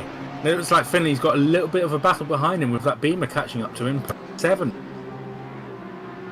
Yeah, he does indeed. He just needs, and the BM is looking very, very confident around the corners here, whereas Finley's looking a little bit. That McLaren's looking a little bit twitchy on power, so. Ooh, and it looks like Bratz has just gone into a back marker, the 333 of Brian Miller. That's going to have to be looked at and see what's happened there. It looks like Bratz had maybe outbraked himself into the penultimate corner. But... Oh! Yeah, I think Sam's going to have to good. hold his hands up to that one. Yeah, I think he actually understeered under braking, maybe. I'm giving him a little bit, but still, yeah, it's. I think that Porsche was moving out the way enough for him, so I don't think it was fully on that. No, definitely not. No, it had moved off the racing line to allow space, so that Aston going quite deep at Townsend. I wonder if his tyres are now screaming for mercy. One thing that we've not mentioned is that Bjorkman is currently in 2nd. When did that happen? What the heck? What? And he's got a 1.4 second lead on Stoffel at the moment. Right, I'm going back 60 seconds to see how this happened. Has it already happened? Yeah, it has already happened. Wow. Okay, bad commentators us. Too busy focusing on other things, and Robert Bjorkman just gets that McLaren. He's already making such a huge gap. Kristofko is 1.2 seconds ahead at the moment. Meanwhile, Ohak is 6 seconds ahead of Bjorkman. This is incredible performance for that Ferrari there. Absolutely. We'll see when he can get it. I mean, his best lap is a 43.6 and doing mid 44, so he's only a second. Yep. Second down on his fastest lap. So. Oh, and he's just been taken out by a lapped car. Oh my god! Oh no! This is where the steward in you has to bite the tongue. Yeah, absolutely. And now the gap to Bjorkman's 1.5, so he's lost 5 seconds there just from that incident. Oh man! And he's sure to have quite a bit of damage as well. That back marker should not have done that. I think I haven't went back far enough to see it. Yeah, don't see anyone. Oh no, there's a Mustang in his side. No, that's nothing to do with it. Yeah, I might have missed that, unfortunately. It wasn't a red Ferrari, was it? It was the red Ferrari. It was the leading red Ferrari. Yeah, so that red Ferrari on stream, that's okay, right. That's the leader who's just been taken out by a Mustang. Oh, sorry, it was Ohak. Sorry, not. Yeah. Yeah. Oh my good! What an impact! Jeez, the Mustang getting oversteered on power.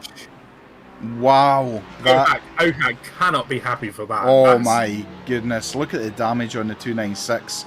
I wouldn't be surprised if he comes into pit this lap and gets it out of the way and then get going on his way. I suspect that might be over a minute of damage. Oh, for sure. Yeah. Wow.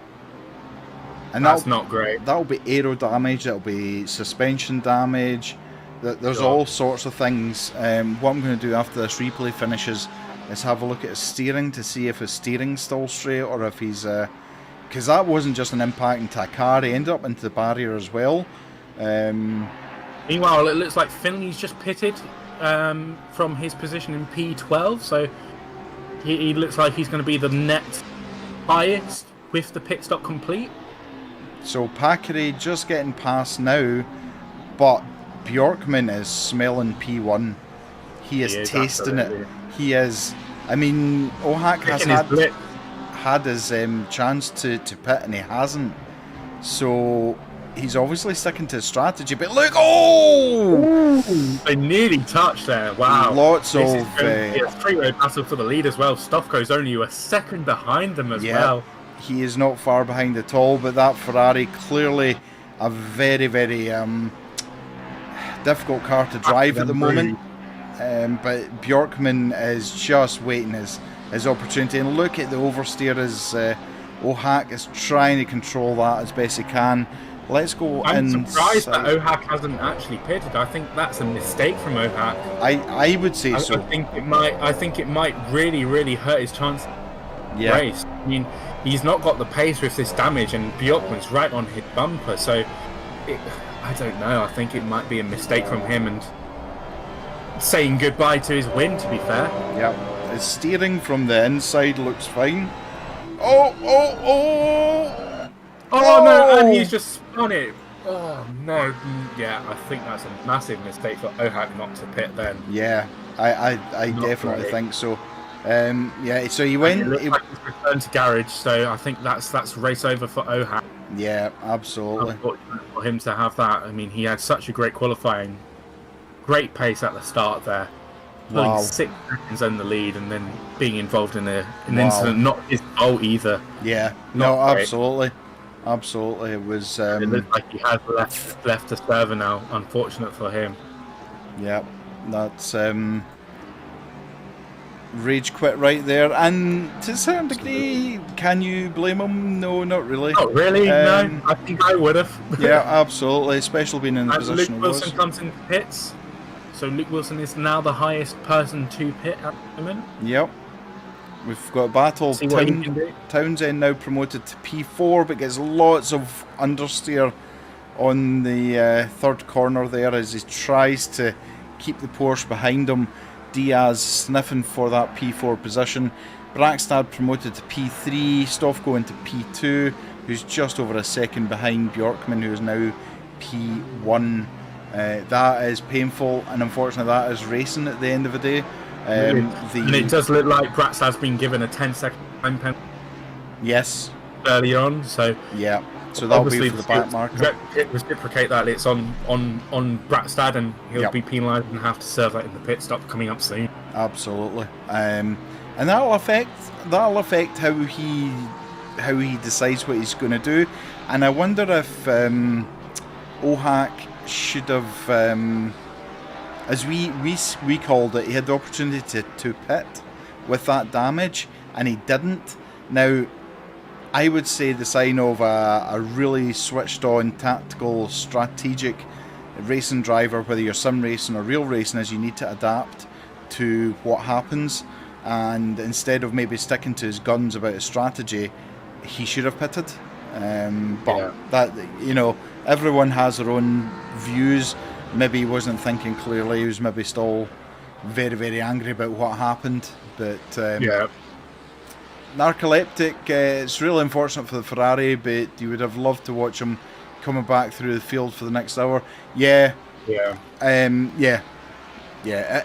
deals with as we said, I think it was just a mistake for him not to pit then. Yeah. He had the chance to pit then. He should have taken it. Brackstad into the pits. Oh, Brackstad's in the pit, so he's going in an early pit. See if that can take any effect on him. Well, he's kind of... it's halfway through the race, so that's a balanced pit stop strategy. But it certainly promoted Townsend up to P3, but he still had Diaz directly behind him. And it looks like Emma Plates are only a second behind him as well in that.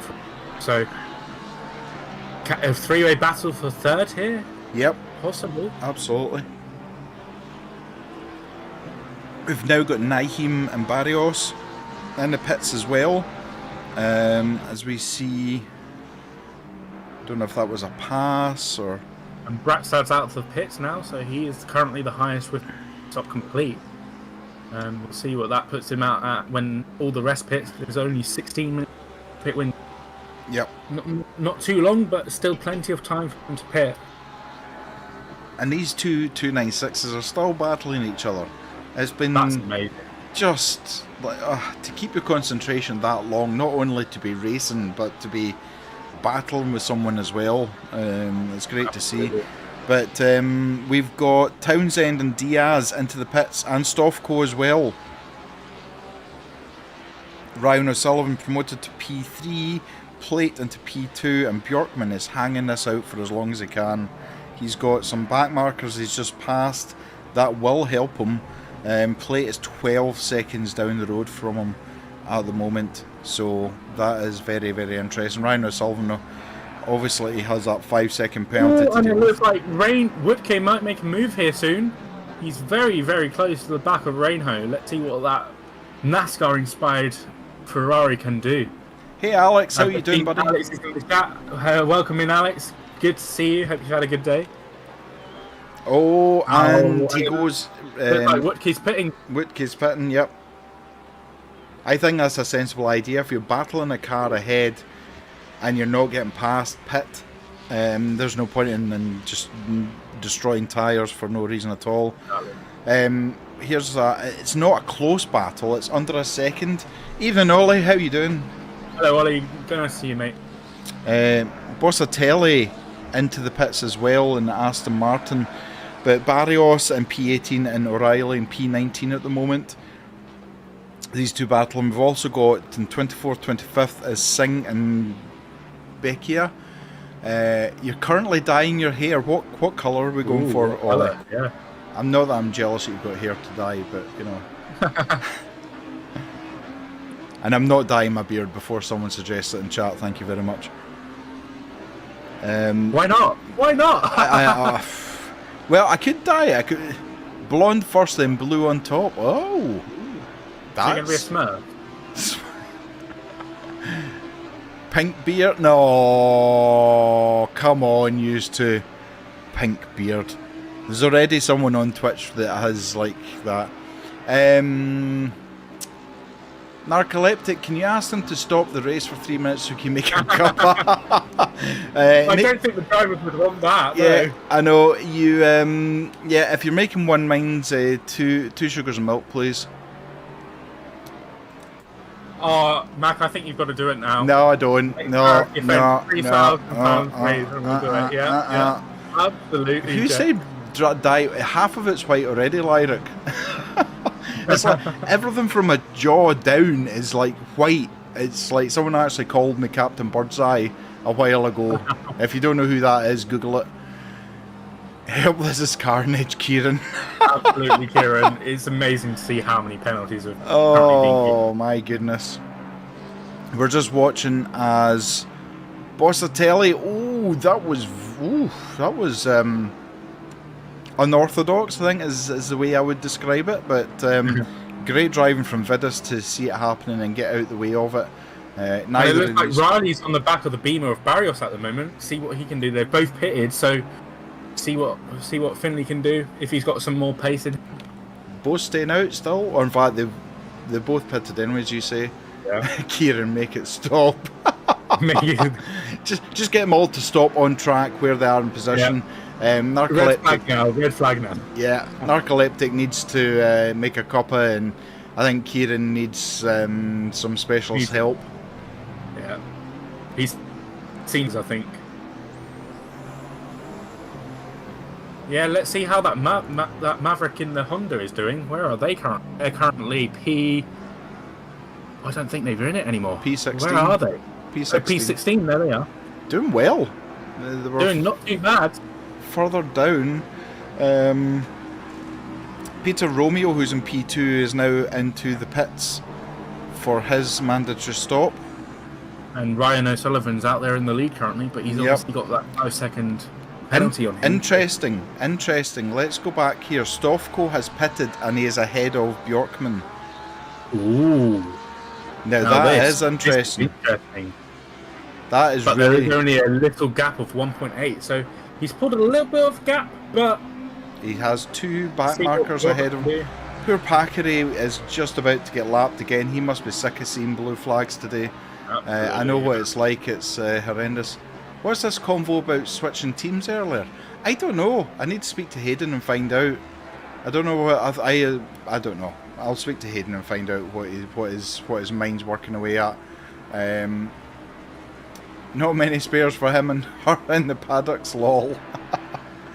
But I mean, Stofko really needs these back markers out of his way as soon as possible. He then has to kind of hope that Bjorkman gets caught up with him, but they are coming up to the tight part of the circuit where you have got tight lefts and rights, and I think this track is quite unique where it wears both your front tyres rather than a circuit where it's only right-hand corners. This is where both tyres will be screaming at you at different stages as well. Is this a track you like, Charlie?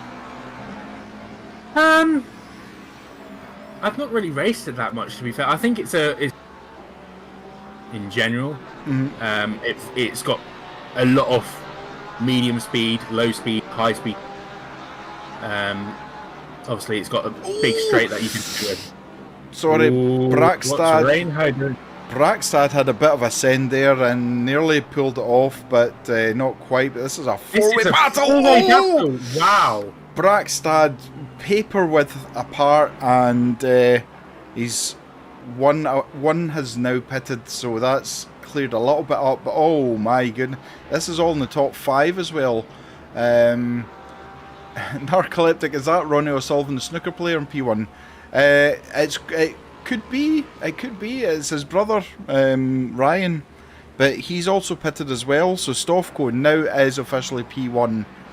And it looks like Brakstad's got ahead of Diaz there. He does. His great move on the straight there. Just got all of that American V8 power compared to that flat 6 off that Porsche, and just flew past. And that's the 4/10 or less aerodynamic toe advantage that you get, and yeah, absolutely just stuck it down the inside, just held his ground, and the Porsche couldn't do anything about it, unfortunately. Finlay O'Reilly is literally chewing the tailpipe of this BMW. Wow. He's been on there for a good few laps now. Yeah. See, he clearly can't get something move made, so he's going to have to be careful though. The problem is, obviously, McLaren is the lesser of the two when it comes to torque and power. So he really has to make this happen when it's on the tighter corners and the more technical part.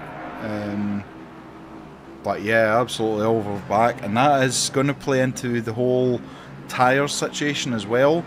Just under 40 minutes left now. And it looks like Vidas is now into the pits. He appears to be about the only one who's not pitted.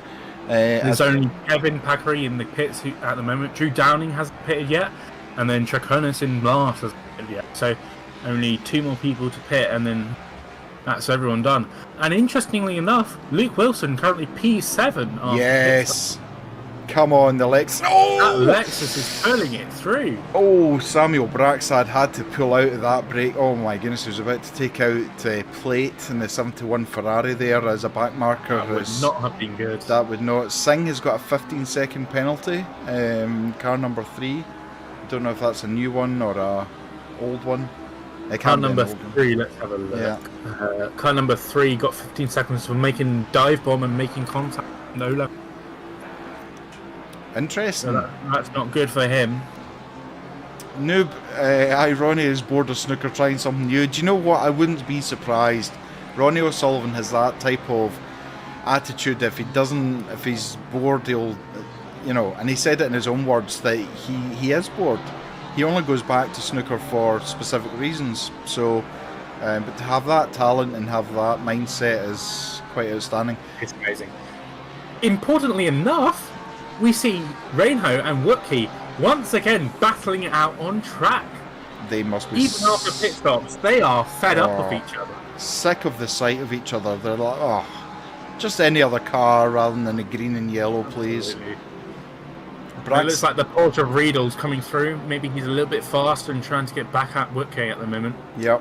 We've got Hopefully a lap down. Brackstad who is continuing the pressure on Plate, but it looks like Plate is able to absorb that as they're coming up to some more back markers. Brackstad will be hoping this may play into his hands slightly, as opposed I'm to... not sure if he's seeing it, but 2.8 seconds from Stoffco to Bjorkman. That's an incredible gap from Stoffco at the moment. What can Robert do in response to that? Brackstad again having to pull out the braking zone with the Ferrari, so I don't know if he's able to get on the brakes later or what it is, but T1 for Brackstad is not his favourite corner at the moment. And it's amazing to see all these battles still continuing, even after pit stops. It's difficult to say whether Hungaroring is more of an undercut or overcut for you pit see, stops. I think it's an undercut. You look at Luke Wilson, for example, in that Lexus. He pitted quite early on, and now he's made quite a few positions. I mean, looking at the top 10 as well, you've got Porsche, McLaren, Aston Martin, and you've got loads of different manufacturers there. Absolutely. Amazing. And you also, Luke Wilson came out into P16, so he's went from P16 to P7. So that's possibly through, obviously, pit stops and things like that, but still, like, that is pretty good going. 10 seconds for Horvath, car 41. Yeah, that looks like causing collision to pass the 101. So that must have That was last in the McLaren, so yeah. It looks like last is within that 10 seconds though, so hopefully he can get in that position back. Yep, because he's got 35 seconds to Brandon Fuller, who's behind. That gap between Stoffco and Bjorkman just kind of is now down to 2.5 seconds. I think it's equalised at this point. I think it's going to remain at the sort of the 2.0 to 3.0 mark at the moment. The last, unless Robert can pull anything out of his bum. I mean, Robert's going faster laps. He did a 43.9 last lap, while Stoffco did a little bit faster, but we'll see what he can do. Yep, absolutely. You took the words out of my mouth. That's what I was going to bring up as well. I passed the commentating test, yeah? Yeah. So far you're doing well. We just need some more commentators courses and we'll be spot on. You'll pass the exam. Kieran Michael said the Q word. Well, Michael should be banished from Earth. Put him into a rocket and send him to the moon. You never say the Q word. That's the worst thing you can ever do. Ask anyone who's in emergency services. It's horrible when someone says it. Brackstad 4/10ths behind. Not close enough, but if he maintains that 4/10ths when they get onto the start finish, narcoleptic. He'll be flying past. Yeah, he will absolutely. The V8, just everything about the Mustang, but also the toe, aerodynamic toe. Lyric, you want a NASCAR-inspired Mustang livery? That would be pretty good. That would be pretty good. Interestingly enough, about Narcoleptic saying send in the rain, the rain value for this race was set at 2, so there was a chance for some rain. Clearly not today. No, not today. I mean, it is slightly cloudy, but it's not. Samuel Brackstad's now got the. He's now got the knowledge about that 296 going into turn 1. He's no longer outbraking himself, so I think he's going to be closer still as they come down. But Plate looks like he's just managing that 296 as much as he can. I wonder how many track limits he's on, because he took that turn very, very cautiously. He's also taken the fast left-hander cautiously. So yeah, he is. Some people may have or maybe on the last track limit warnings, which is obviously a drive-through, which would, if you're in this position, would destroy it. But Destroy your race, yeah. Yeah. It's interesting though. We've obviously seen quite a few drive-throughs already for track. So, yep. And that was, you know, within the first 40 minutes. We've obviously now 30 minutes left. Yep. We'll see how those people can manage those track limit warnings and see where they. Yep, absolutely. Your mic's still cutting out a little bit, but we can look at it later on. We're only with 30 minutes left. We can play a game. Guess what word is cut out of Charlie's commentary, and we can see who wins. Oh no! Oh, but I tell you who would be licking his lips just now is Vidus down in P24. He has got Horvath, who's got a 10-second penalty, and he's got Singh, who's got a 15-second penalty. He's going to jump That's 2 a lot places. of penalties, yeah. Yeah, he's going to jump 2 places. Doyle would as well if they finished at this point. The Honda would gain 2 positions. Oh, and look at this. Townsend is now at the front of this queue. Once again, aboard the Townsend train. Wow. Brackstad, Plate, and then Townsend within a second of each other. Those 3 cars, the final podium spot. Now, one thing I will say actually is important is the top 3 from this race will receive success. So, do you want to be that first, second, or third? I know. And that's the thing. You don't have an opportunity here because you literally have got cars breathing down your neck. I mean, what does Matt Townsend have to do to try and get a little bit of free time to just drive his car without having to drive qualifying laps every single lap? I mean, the thing here is that obviously the Aston has negative ballast here. It's got minus 17 kilos compared to 21 kilos or 18 kilos of them. But that's quite a lot. I mean, it's about 40 kilos difference. Wow. So, it's not making much of a difference for Plate. He's sensing. I mean, they've been catching Townsend for a little while now, so Bjorkman down to 1.8 seconds behind Stofko. Absolutely on the charge again. Maybe he's been conserving tyres until nearer the last half hour, but they're coming up to back marker now, and Townsend, goes wide. That is, Plate is now going to pray that this back marker plays some kind of chess game. There's drive-through for Pernitas, the only Mercedes in 133. That's a shame. That's for track limits, but they're not catching this back marker very quickly. I can't even remember who that back marker was. We've been on him a couple of times. That's the Deluge, who was in a big battle earlier on. Wow.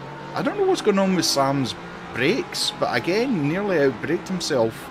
And by one thing I will mention is that our own Ari Fasttail is in P19. Oh, wow! Come on, Ari. He's just going to get another positions, and he'll get them. The Mercedes is ahead of him for that drive-through, so he's going to get that place. So amazing drive from Ari. Well done. Yeah, that's. I genuinely think Matt Townsend is just a sitting duck just now. Yeah. Samuel Brackstad, though, oh my goodness, he is doing everything he can.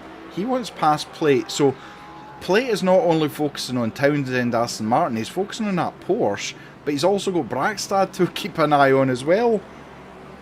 That was very close on the exit there, seeing that nearly come together. Yeah. That would have been unfortunate for Brackstad, but they've got past that Porsche back marker, and hopefully Brackstad can make some positions here. See what he can do. He needs... the Ferrari going defensive now. Brackstad on the outside. We've seen someone go around the outside before, but it's not going to happen this time. It's not going to happen. He's defended that very, very well. Yeah. Amazing move from the Ferrari to defend that position. And he's going to do it again into turn 3 here. And again, Samuel on the outside is going to try and get the switch back. Might try... Can't do it. No. He just can't do it. Can he do it I don't think before? that Mustang enough in these corners. He's just got to stay behind and hope for something to happen to the Ferrari in front. And that's what a lot of people have been talking about, the oversteer and understeer of the Mustang. And we know Samuel's very, very used to oversteer. He drives, he has driven the Porsche quite a lot. But, I mean, Matt Townsend, hats off to him. He is coping with this pressure really well. He's got another back marker coming up. Oh, commentator's curse. He gets oversteer on power there. Sorry, Matt. Wow. Again, though. I'm sure he'll be fine if he keeps the position. Yeah, I know, exactly. He's like, can you not focus on the ones behind me? Absolutely. Reinho is in to service drive-through. Airy Fasttail will take Reinho over. got a penalty at drive-through. No, Yeah. that's good. Race. Yep. Such an amazing battle he was having with Woodke there, the other Yep. green Ferrari, but hopefully next time out it will be better at Suzuka. See what happens for the rest of the race. So there's a train of Aston Martins from P8 onwards. P8, P9, P10 and P11, all Aston Martin. And wow. Luke Wilson up to P7, it looks like.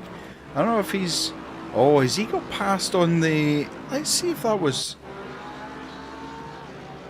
Oh, he managed to get on the inside of Ryan O'Sullivan. I was about to say Ronnie O'Sullivan there. Narcoleptic, we need to stop putting names into my head. But Stop being a bad influence. Wow, so... Oh, and it looks like Samuel Bratstad just got blocked by a fellow Ford Mustang. Oh, that sent him off track a bit and losing a little bit of time, but he's still there. Just let's see what he can do.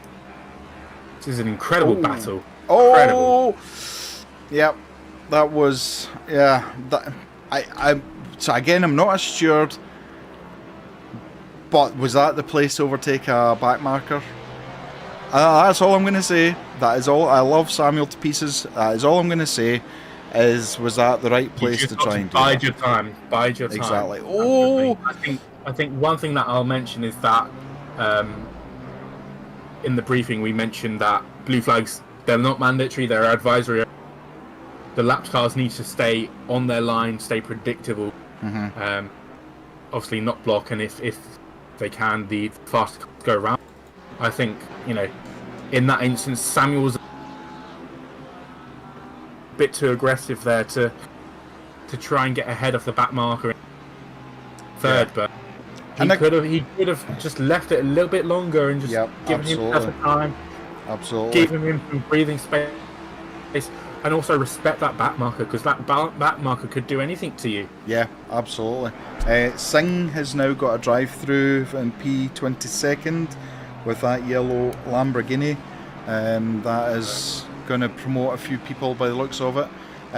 Yeah, I understand Sam's desire to get past the back marker as soon as he can, but there's sometimes you need to take a breath and kind of play a bit of a longer game. But again, Sam's much quicker driver than I am, so who am I to suggest? Who am I to face this? Exactly. Kieran, you think this race is broken decks? Oh man, I wouldn't be surprised. I'll send him some Ferrero Rocher down to him. Yeah, absolutely. Oh, do I get Ferrero Rochers now? Well, it depends what Hayden sent in our little goodie bag that we normally get. I mean, Dom Perignon has been known to grace our comms box now and again, because he knows that obviously the commentators basically hold this entire structure of TOGA up. You know, the stewards are really just on our shoulders a lot of the time, but sorry, I can't keep a straight face when I'm saying that. This battle for third is only 0.4 between the three cars. 0.4 seconds between three cars. Incredible. Mustang beautifully pulls out the way, but I would... Oh no! Another Mustang causing issues for Samuel. Yeah. Mustang. Yeah, the Mustang love is not well tonight. And that extends the gap to a second now, so it just you can see what the gaps are doing between the cars throughout the lap. See where the Ferrari's good, see where the... And look at this. So Samuel again, on the back bumper of that 296, he just doesn't seem to have quite enough to get past. And it looks like Diaz is closing in as well, 0.8 behind. He is, Diaz. absolutely. It's become a four-way battle for third. Incredible scenes. This is not what I expected to see on the. I thought people would be a little bit relaxed, but no, they're going full out. No. It's full or nothing. It's death before deceleration, I think, is the. Oh, Townsend! Townsend! Robert Bjorkman lost the penalty. Oh, and Bjork. Good. And Plate needs to watch himself as Samuel Braxton's under pressure. He could get taken here. Diaz is right on the bumper. I mean, who do you watch? Like 4 cars. And Bjorkman with 5 seconds. Got the 5 seconds for causing collision with 77, who is currently the last place Ford Mustang in 34. So wow, seems like something's happened there, and Bjorkman's gap is already at 4 seconds. Yeah. So he's going to hold on to 9. He's going to hold on to P3 because he's 16 seconds ahead. But yeah, that's not good for him. A little bit of a gap. I think Samuel Braxton. Oh, he's not looking comfortable. I wonder if he's ranked his tyres, because that Porsche is looking so much more confident in the corners. As I see another poor Kevin Packery yet again with the blue flags. Samuel Braxton goes on the inside. That was a send. Can he get it alongside? Oh no, I don't think he's got him. They're alongside, but I think the Ferrari's got the inside. He'll have to keep it out there. Yep. Braxton's really using as much road as he can to keep with it. The problem is that Porsche Diaz is so close behind. It just takes one mistake and that Porsche is getting promoted up into the top 5. Really? And it looks like Townsend's got a little bit of a gap now. He's put it to... Well, he's not really got a gap. There's a gap, but there's not a gap, I know. It's saying there's like 6/10 and you're looking at it. Oh! Plate getting lots of oversteer. Wonder if his tyres are done as well now. That's the thing. I think with this track temperature, it's currently 35 degrees on the track. That is quite hot. And these tyres are screaming for life. Yep. And a lot of these drivers have been battling with at least 1 or 2 cars for the majority of this race, and you can't preserve your tyres when you're battling so closely. Absolutely. It's all or nothing at this point, really, with these 4 guys. Absolutely. There's a lot at stake, and I'm sure we don't need to tell Matt Townsend that. But again, he's not really catching this back marker. Ideally, he'd love to get the back marker on the straight and leave between... Oh, and there's been a big pile-up just behind them on the main straight. Oh, what has happened there? That seems like there's 3 or 4 cars currently involved there. The Mercedes, Penitsis. It's like Drew Downing's there as well in them. Not sure what happened there, but that's not good. I wonder if it's the same as what happened with O'Hack, with someone getting oversteer coming out the corner and then losing control. But you can see Townsend flashing his lights like mad, praying that this McLaren keeps out of his way, and the McLaren beautifully does. Does the McLaren slot back in? Oh, this is playing into Townsend's hands. This is absolutely what Townsend needs. He needs that back marker between them and keep it there while he drives off. And that's the thing, that if Knight can keep the position there, he's just gone off track. But obviously with Emo Plate, if the McLaren held him up, that would be not good news for Plate with the Mustang right behind him. Absolutely. The Mustang would just take any opportunity to get past him at any point. And that back marker could have been it. You've got Brandon Fuller coming up next, 7th for Townsend, and then Ari Fasttail, P17. Wow. Number 17? What's that saying? What a drive, Brandon. So well. Brandon is such a safe driver. He is so good. Oh, no, maybe not. No, I think he was just making sure he was well out of the way. But the problem with Plate, he now has a second between him and Townsend, but he's got Brackstad 2/10 behind him. He literally is now the prey rather than the hunter. And interestingly enough, it looks like Townsend's just that much faster than the rest of them at the moment. Townsend doing 44.9s, the others are doing 45.2. So Townsend's just pulling this gap at the moment and trying to get anything at this point. This is incredible watching this. Wow. It's a beautiful view from the commentary box. Absolutely. I wouldn't like to be a steward at this point. Oh, I'd hate to be a steward. I'd absolutely hate to be a steward at this race. Who would want to be a steward? Brackstad still just keeping the pressure on, as we see Finlay, O'Reilly and Barrios is still fighting further back, and Naheem trying to get past Sarksian. And Airy Fastel not a huge amount behind him. He's catching him.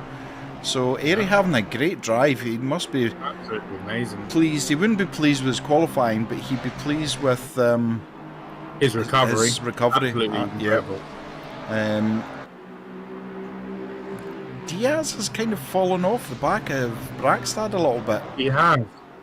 I have a feeling that Diaz might have used his tyres a little bit too much just recently, just trying to get on the back of Brackstad and play.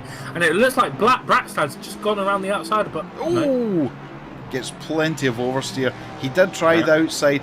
I wonder why he's not trying the old switcheroo as they're coming out the corners. I don't know if the Mustang's a big heavy car, so trying to manipulate it like that might not be ideal. But he is right on the bumper now. Look at this. Moves out for the widest line he can possibly get. He knows that the plate's line is compromised. As we see that, he's just getting oversteer again. The Mustang, he is driving the wheels off the Mustang. Again, going really wide, side by side. This is where I would try the switch, but he just doesn't.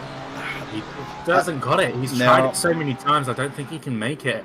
And interestingly enough, the gap to Townsend now is 2.5 seconds. This battle between Plate and Braxton, as well as Diaz, has really worked in favour. Especially with Ari Fasttail being that sort of cork in the bottle at the moment. Yeah, absolutely. Holding them up as well. It did look like Braxton was a little bit loose there as well, coming through this section. Yeah, we're His seeing tyres must be screwed a bit. And P11 has got a drive-through. That's the number 30 Aston Martin, who is now into the pits. That may promote Barrios into P11, which would be a great advantage for him.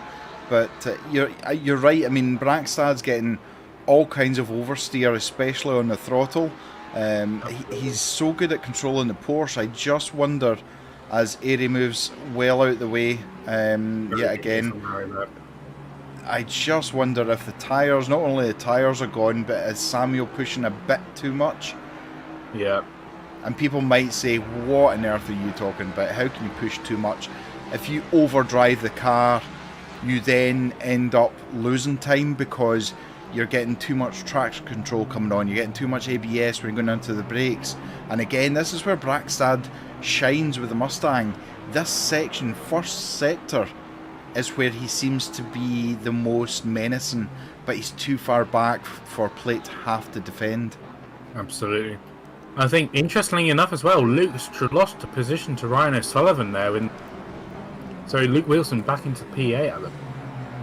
And I'm just watching a battle of two Mustangs here. We've got Peter Romeo for the Toga Esports team, and we've got two Astons, sorry, Bossatelli with the number 9 Aston.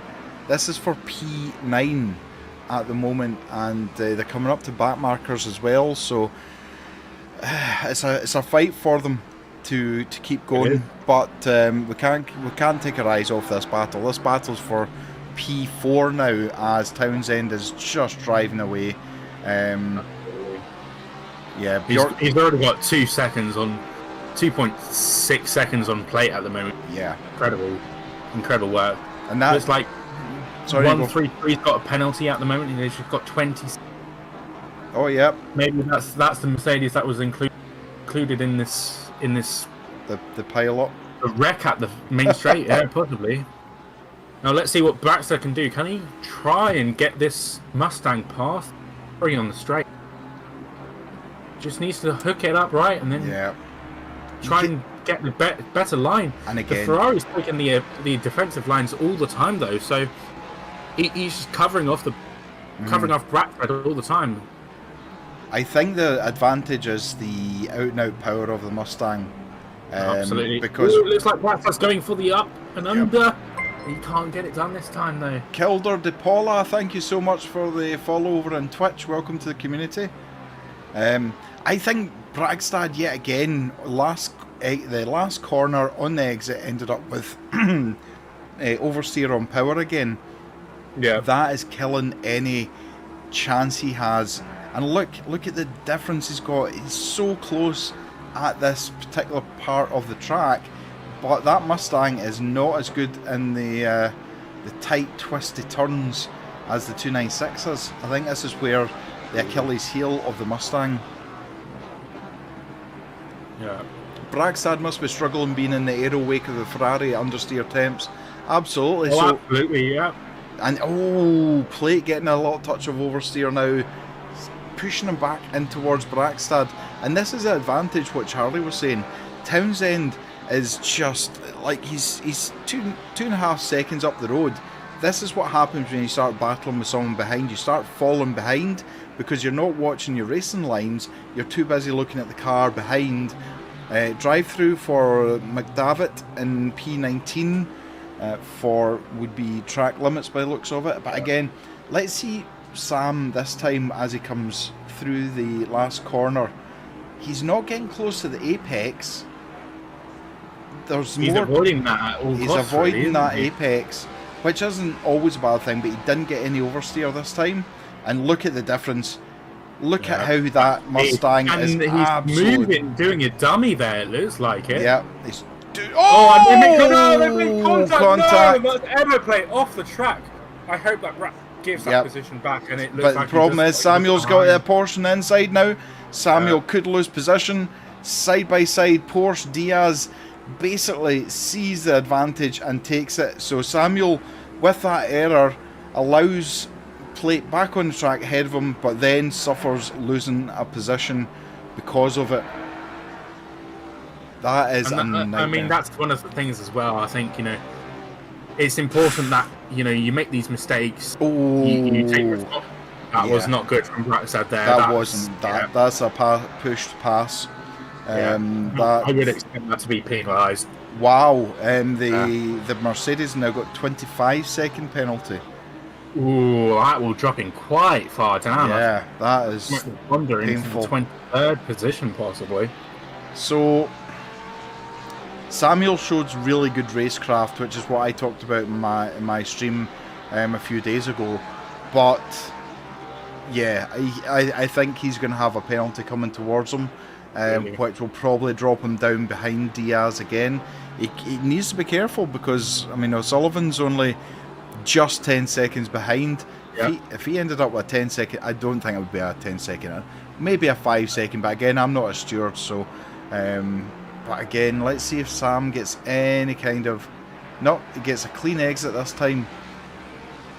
I'm just looking on the steward sheet and it looks like Braxton's going to get a 5-second. Okay, so we'll see what happens there. Yeah, maybe we'll see a penalty come from him soon. But yeah, I think the most important thing with there is just accepted that he made a dodgy move there, made contact, pushed him wide, gave the position back immediately. I think in cases like that, it would be an easy racing incident. Yes, less harsh penalty because you've accepted that it's there. You've not gained anything. Put yourself where you were before, and just starting. Yep. But it does look like Diaz is still there, though. He's only got a second gap between him and Braxad, so... Yep. And Sarksian, car 102's got a 10-second penalty. Finlay O'Reilly with a 5-second penalty. Car 59. Finlay, what are we seeing? That's the thing. You get these little penalties at the end of the race. It could really ruin your prospects, Absolutely.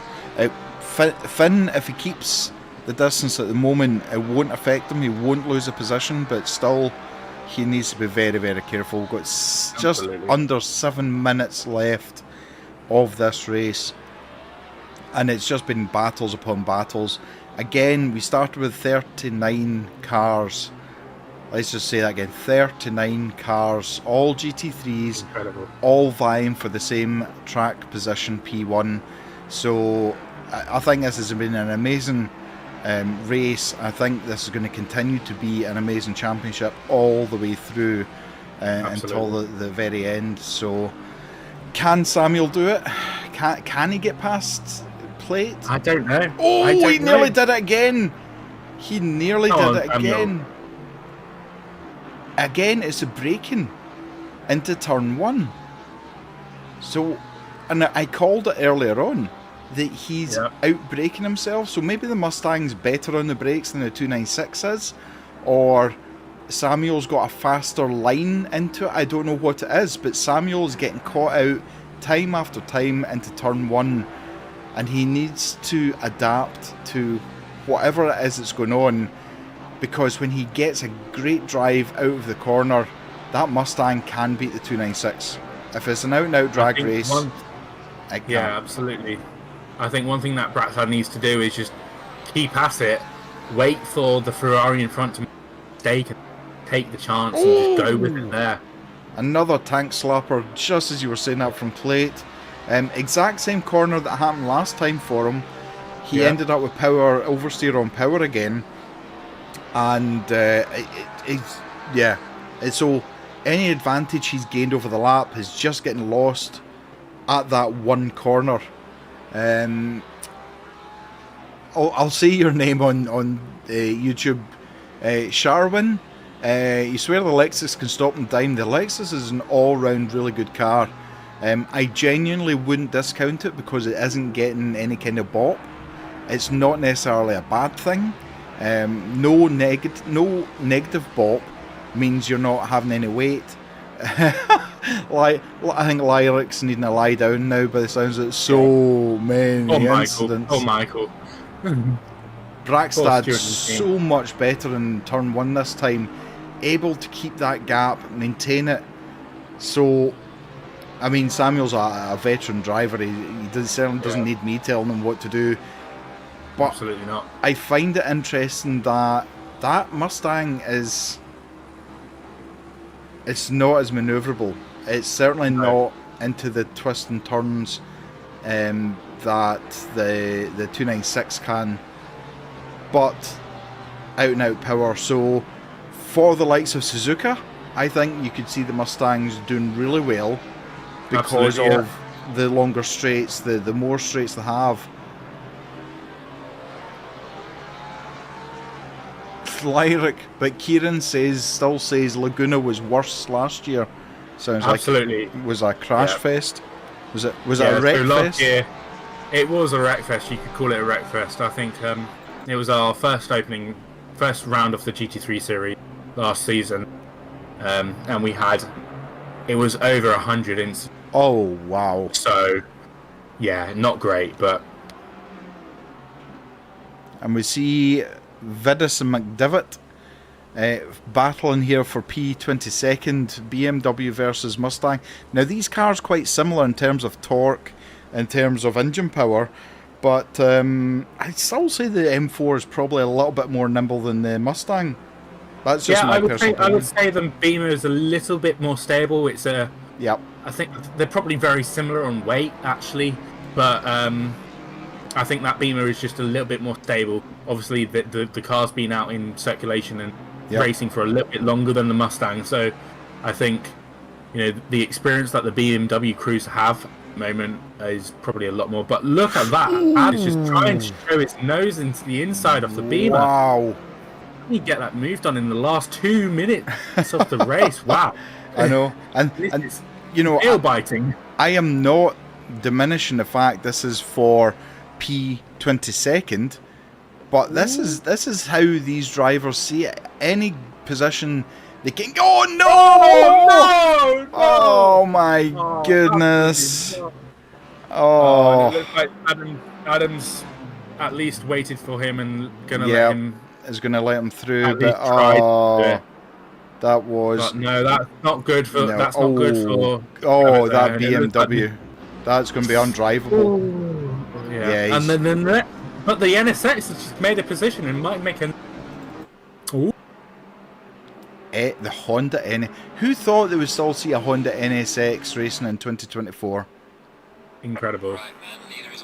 Singh has got Oh, we're on 30 the final lap. seconds. 30 seconds of penalties. And that will drop him so far back. I mean, I don't think it will actually, because on my race control saying behind, Singh might keep that position, but see if anything else happens in the meantime. Interesting. And we just have had the game saying final lap, so Stofko currently a 5.8 second lead on Robert. He's just maintained such a consistent race. He has just done what he's had to do to maintain the gap and not overdrive the Porsche. We're watching him just now, and he doesn't look like he's forcing anything with the Porsche. Absolutely not. Everything is clean, everything is precise. It really is. I don't see Samuel getting past plate. There's 3/10 between them at the moment.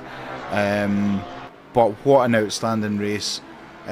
Kilder, excellent transmission. Thank you very much. It's much appreciated. I hope you're well. I hope you've had a good weekend. But here we go. Stofko with the first win of the season for the GT3 Championship. And what a race it's been. Right. It has been full of dramas. It has been full of incidents. It has been full of anything you could think of. It has happened. We've had back markers take out P1. And here we go. He takes a checker flag. Stofko, Jacob Stofko for the MA70 esports team has taken P1. What a race for him. Let's see. Poor Mr. Matt Townsend. I cannot think how much of a sweaty mess he must be. And I mean that in the nicest possible way. He has had so much pressure put on him from the very first lap, and he is much well deserved the P3 position. Bjorkman was very close behind Stofko, so I couldn't quite see him coming over. But I think the stewards are going to need some massage beds and some calming spa music to be played to them. I would maybe lock them in because I don't know what kind of mood they're going to be in when they come out. Yeah, absolutely. They're like caged lions or something. But yes, give massage. Well, the only thing is, it's Charlie that's giving the massage, so I'm just saying, Lyric, for your point of view. Do you want that? Do you want that? Yeah, you might just want some more crayons. But what a race. That had everything in it. I feel so sorry for O'Hack, who, through no fault of his own, got absolutely demolished. And well, that's your only choice: the massage table and Charlie, or no massage at all. Yeah, exactly. Take your pick. Wow, what a race! What a race! Incredible result for Stofko in the front. Unfortunate for Robert Bjorkman. Unfortunate for what was the Ferrari's name? O'Hack. O'Hack, yeah, absolutely unfortunate for him. Hopefully he will see what he can do there. But yeah, absolutely. I mean, you must be very, very proud that I am. A 39 grid race for the first race of the season. That's immense. It really is. Immense, absolutely immense. And the fact that I've been able to relax in the com box and watch the race. Exactly. Instead of have to do any stewarding or anything. That is here and Dex, George and Michael, for what you've done in this race, and obviously congratulations to all the drivers for completing the race. I would also say dry your eyes because you chose to be stewards. It sounds a bit harsh, but we as commentators, we are the cement that hold the blocks together for this building. So yeah, we will support you in any way, shape and form. But yeah, you will no doubt have quite a few post-race analysis to do, and probably working into the wee small hours. But I've absolutely enjoyed from start to finish. It has been so good watching all of the racing that's been going on. Shifts Hyper, sorry for driving so bad. What car were you in, if you don't mind me asking? So Suzuka next weekend. I mean, that's going to be an action-packed race. Yeah, you must Number be 77. So they were A. Traconis in the Ford. Oh, right, okay. For them. Hopefully next time it's a little bit better. That's yeah, that's amazing. So certainly from my point of view, I want to thank everybody tonight. Thank you to Gavin TV, to Kildare on Twitch, and thank you so much to Narcoleptic, or Sharwin, commonly known in YouTube, and everyone else who has subscribed and followed tonight and watched the racing. Without yous, we wouldn't be here, so I want to thank you all so very much. And I'm going to leave the last words to Charlie. It's his community, it's his race, and it's only fit that he has the last words. Yeah, obviously, thank you everyone for attending. Thank you, Matt. Thank you, Hayden, for everything you're doing for us, as well as your own place. And thank you to the stewards. Busy race. We've got a lot to go through, but hopefully it's not too bad. Obviously, congratulations to the top three, and hope to see everyone next week at Suzuka. Until then, we'll take care and see you later. Bye bye. See you later, guys.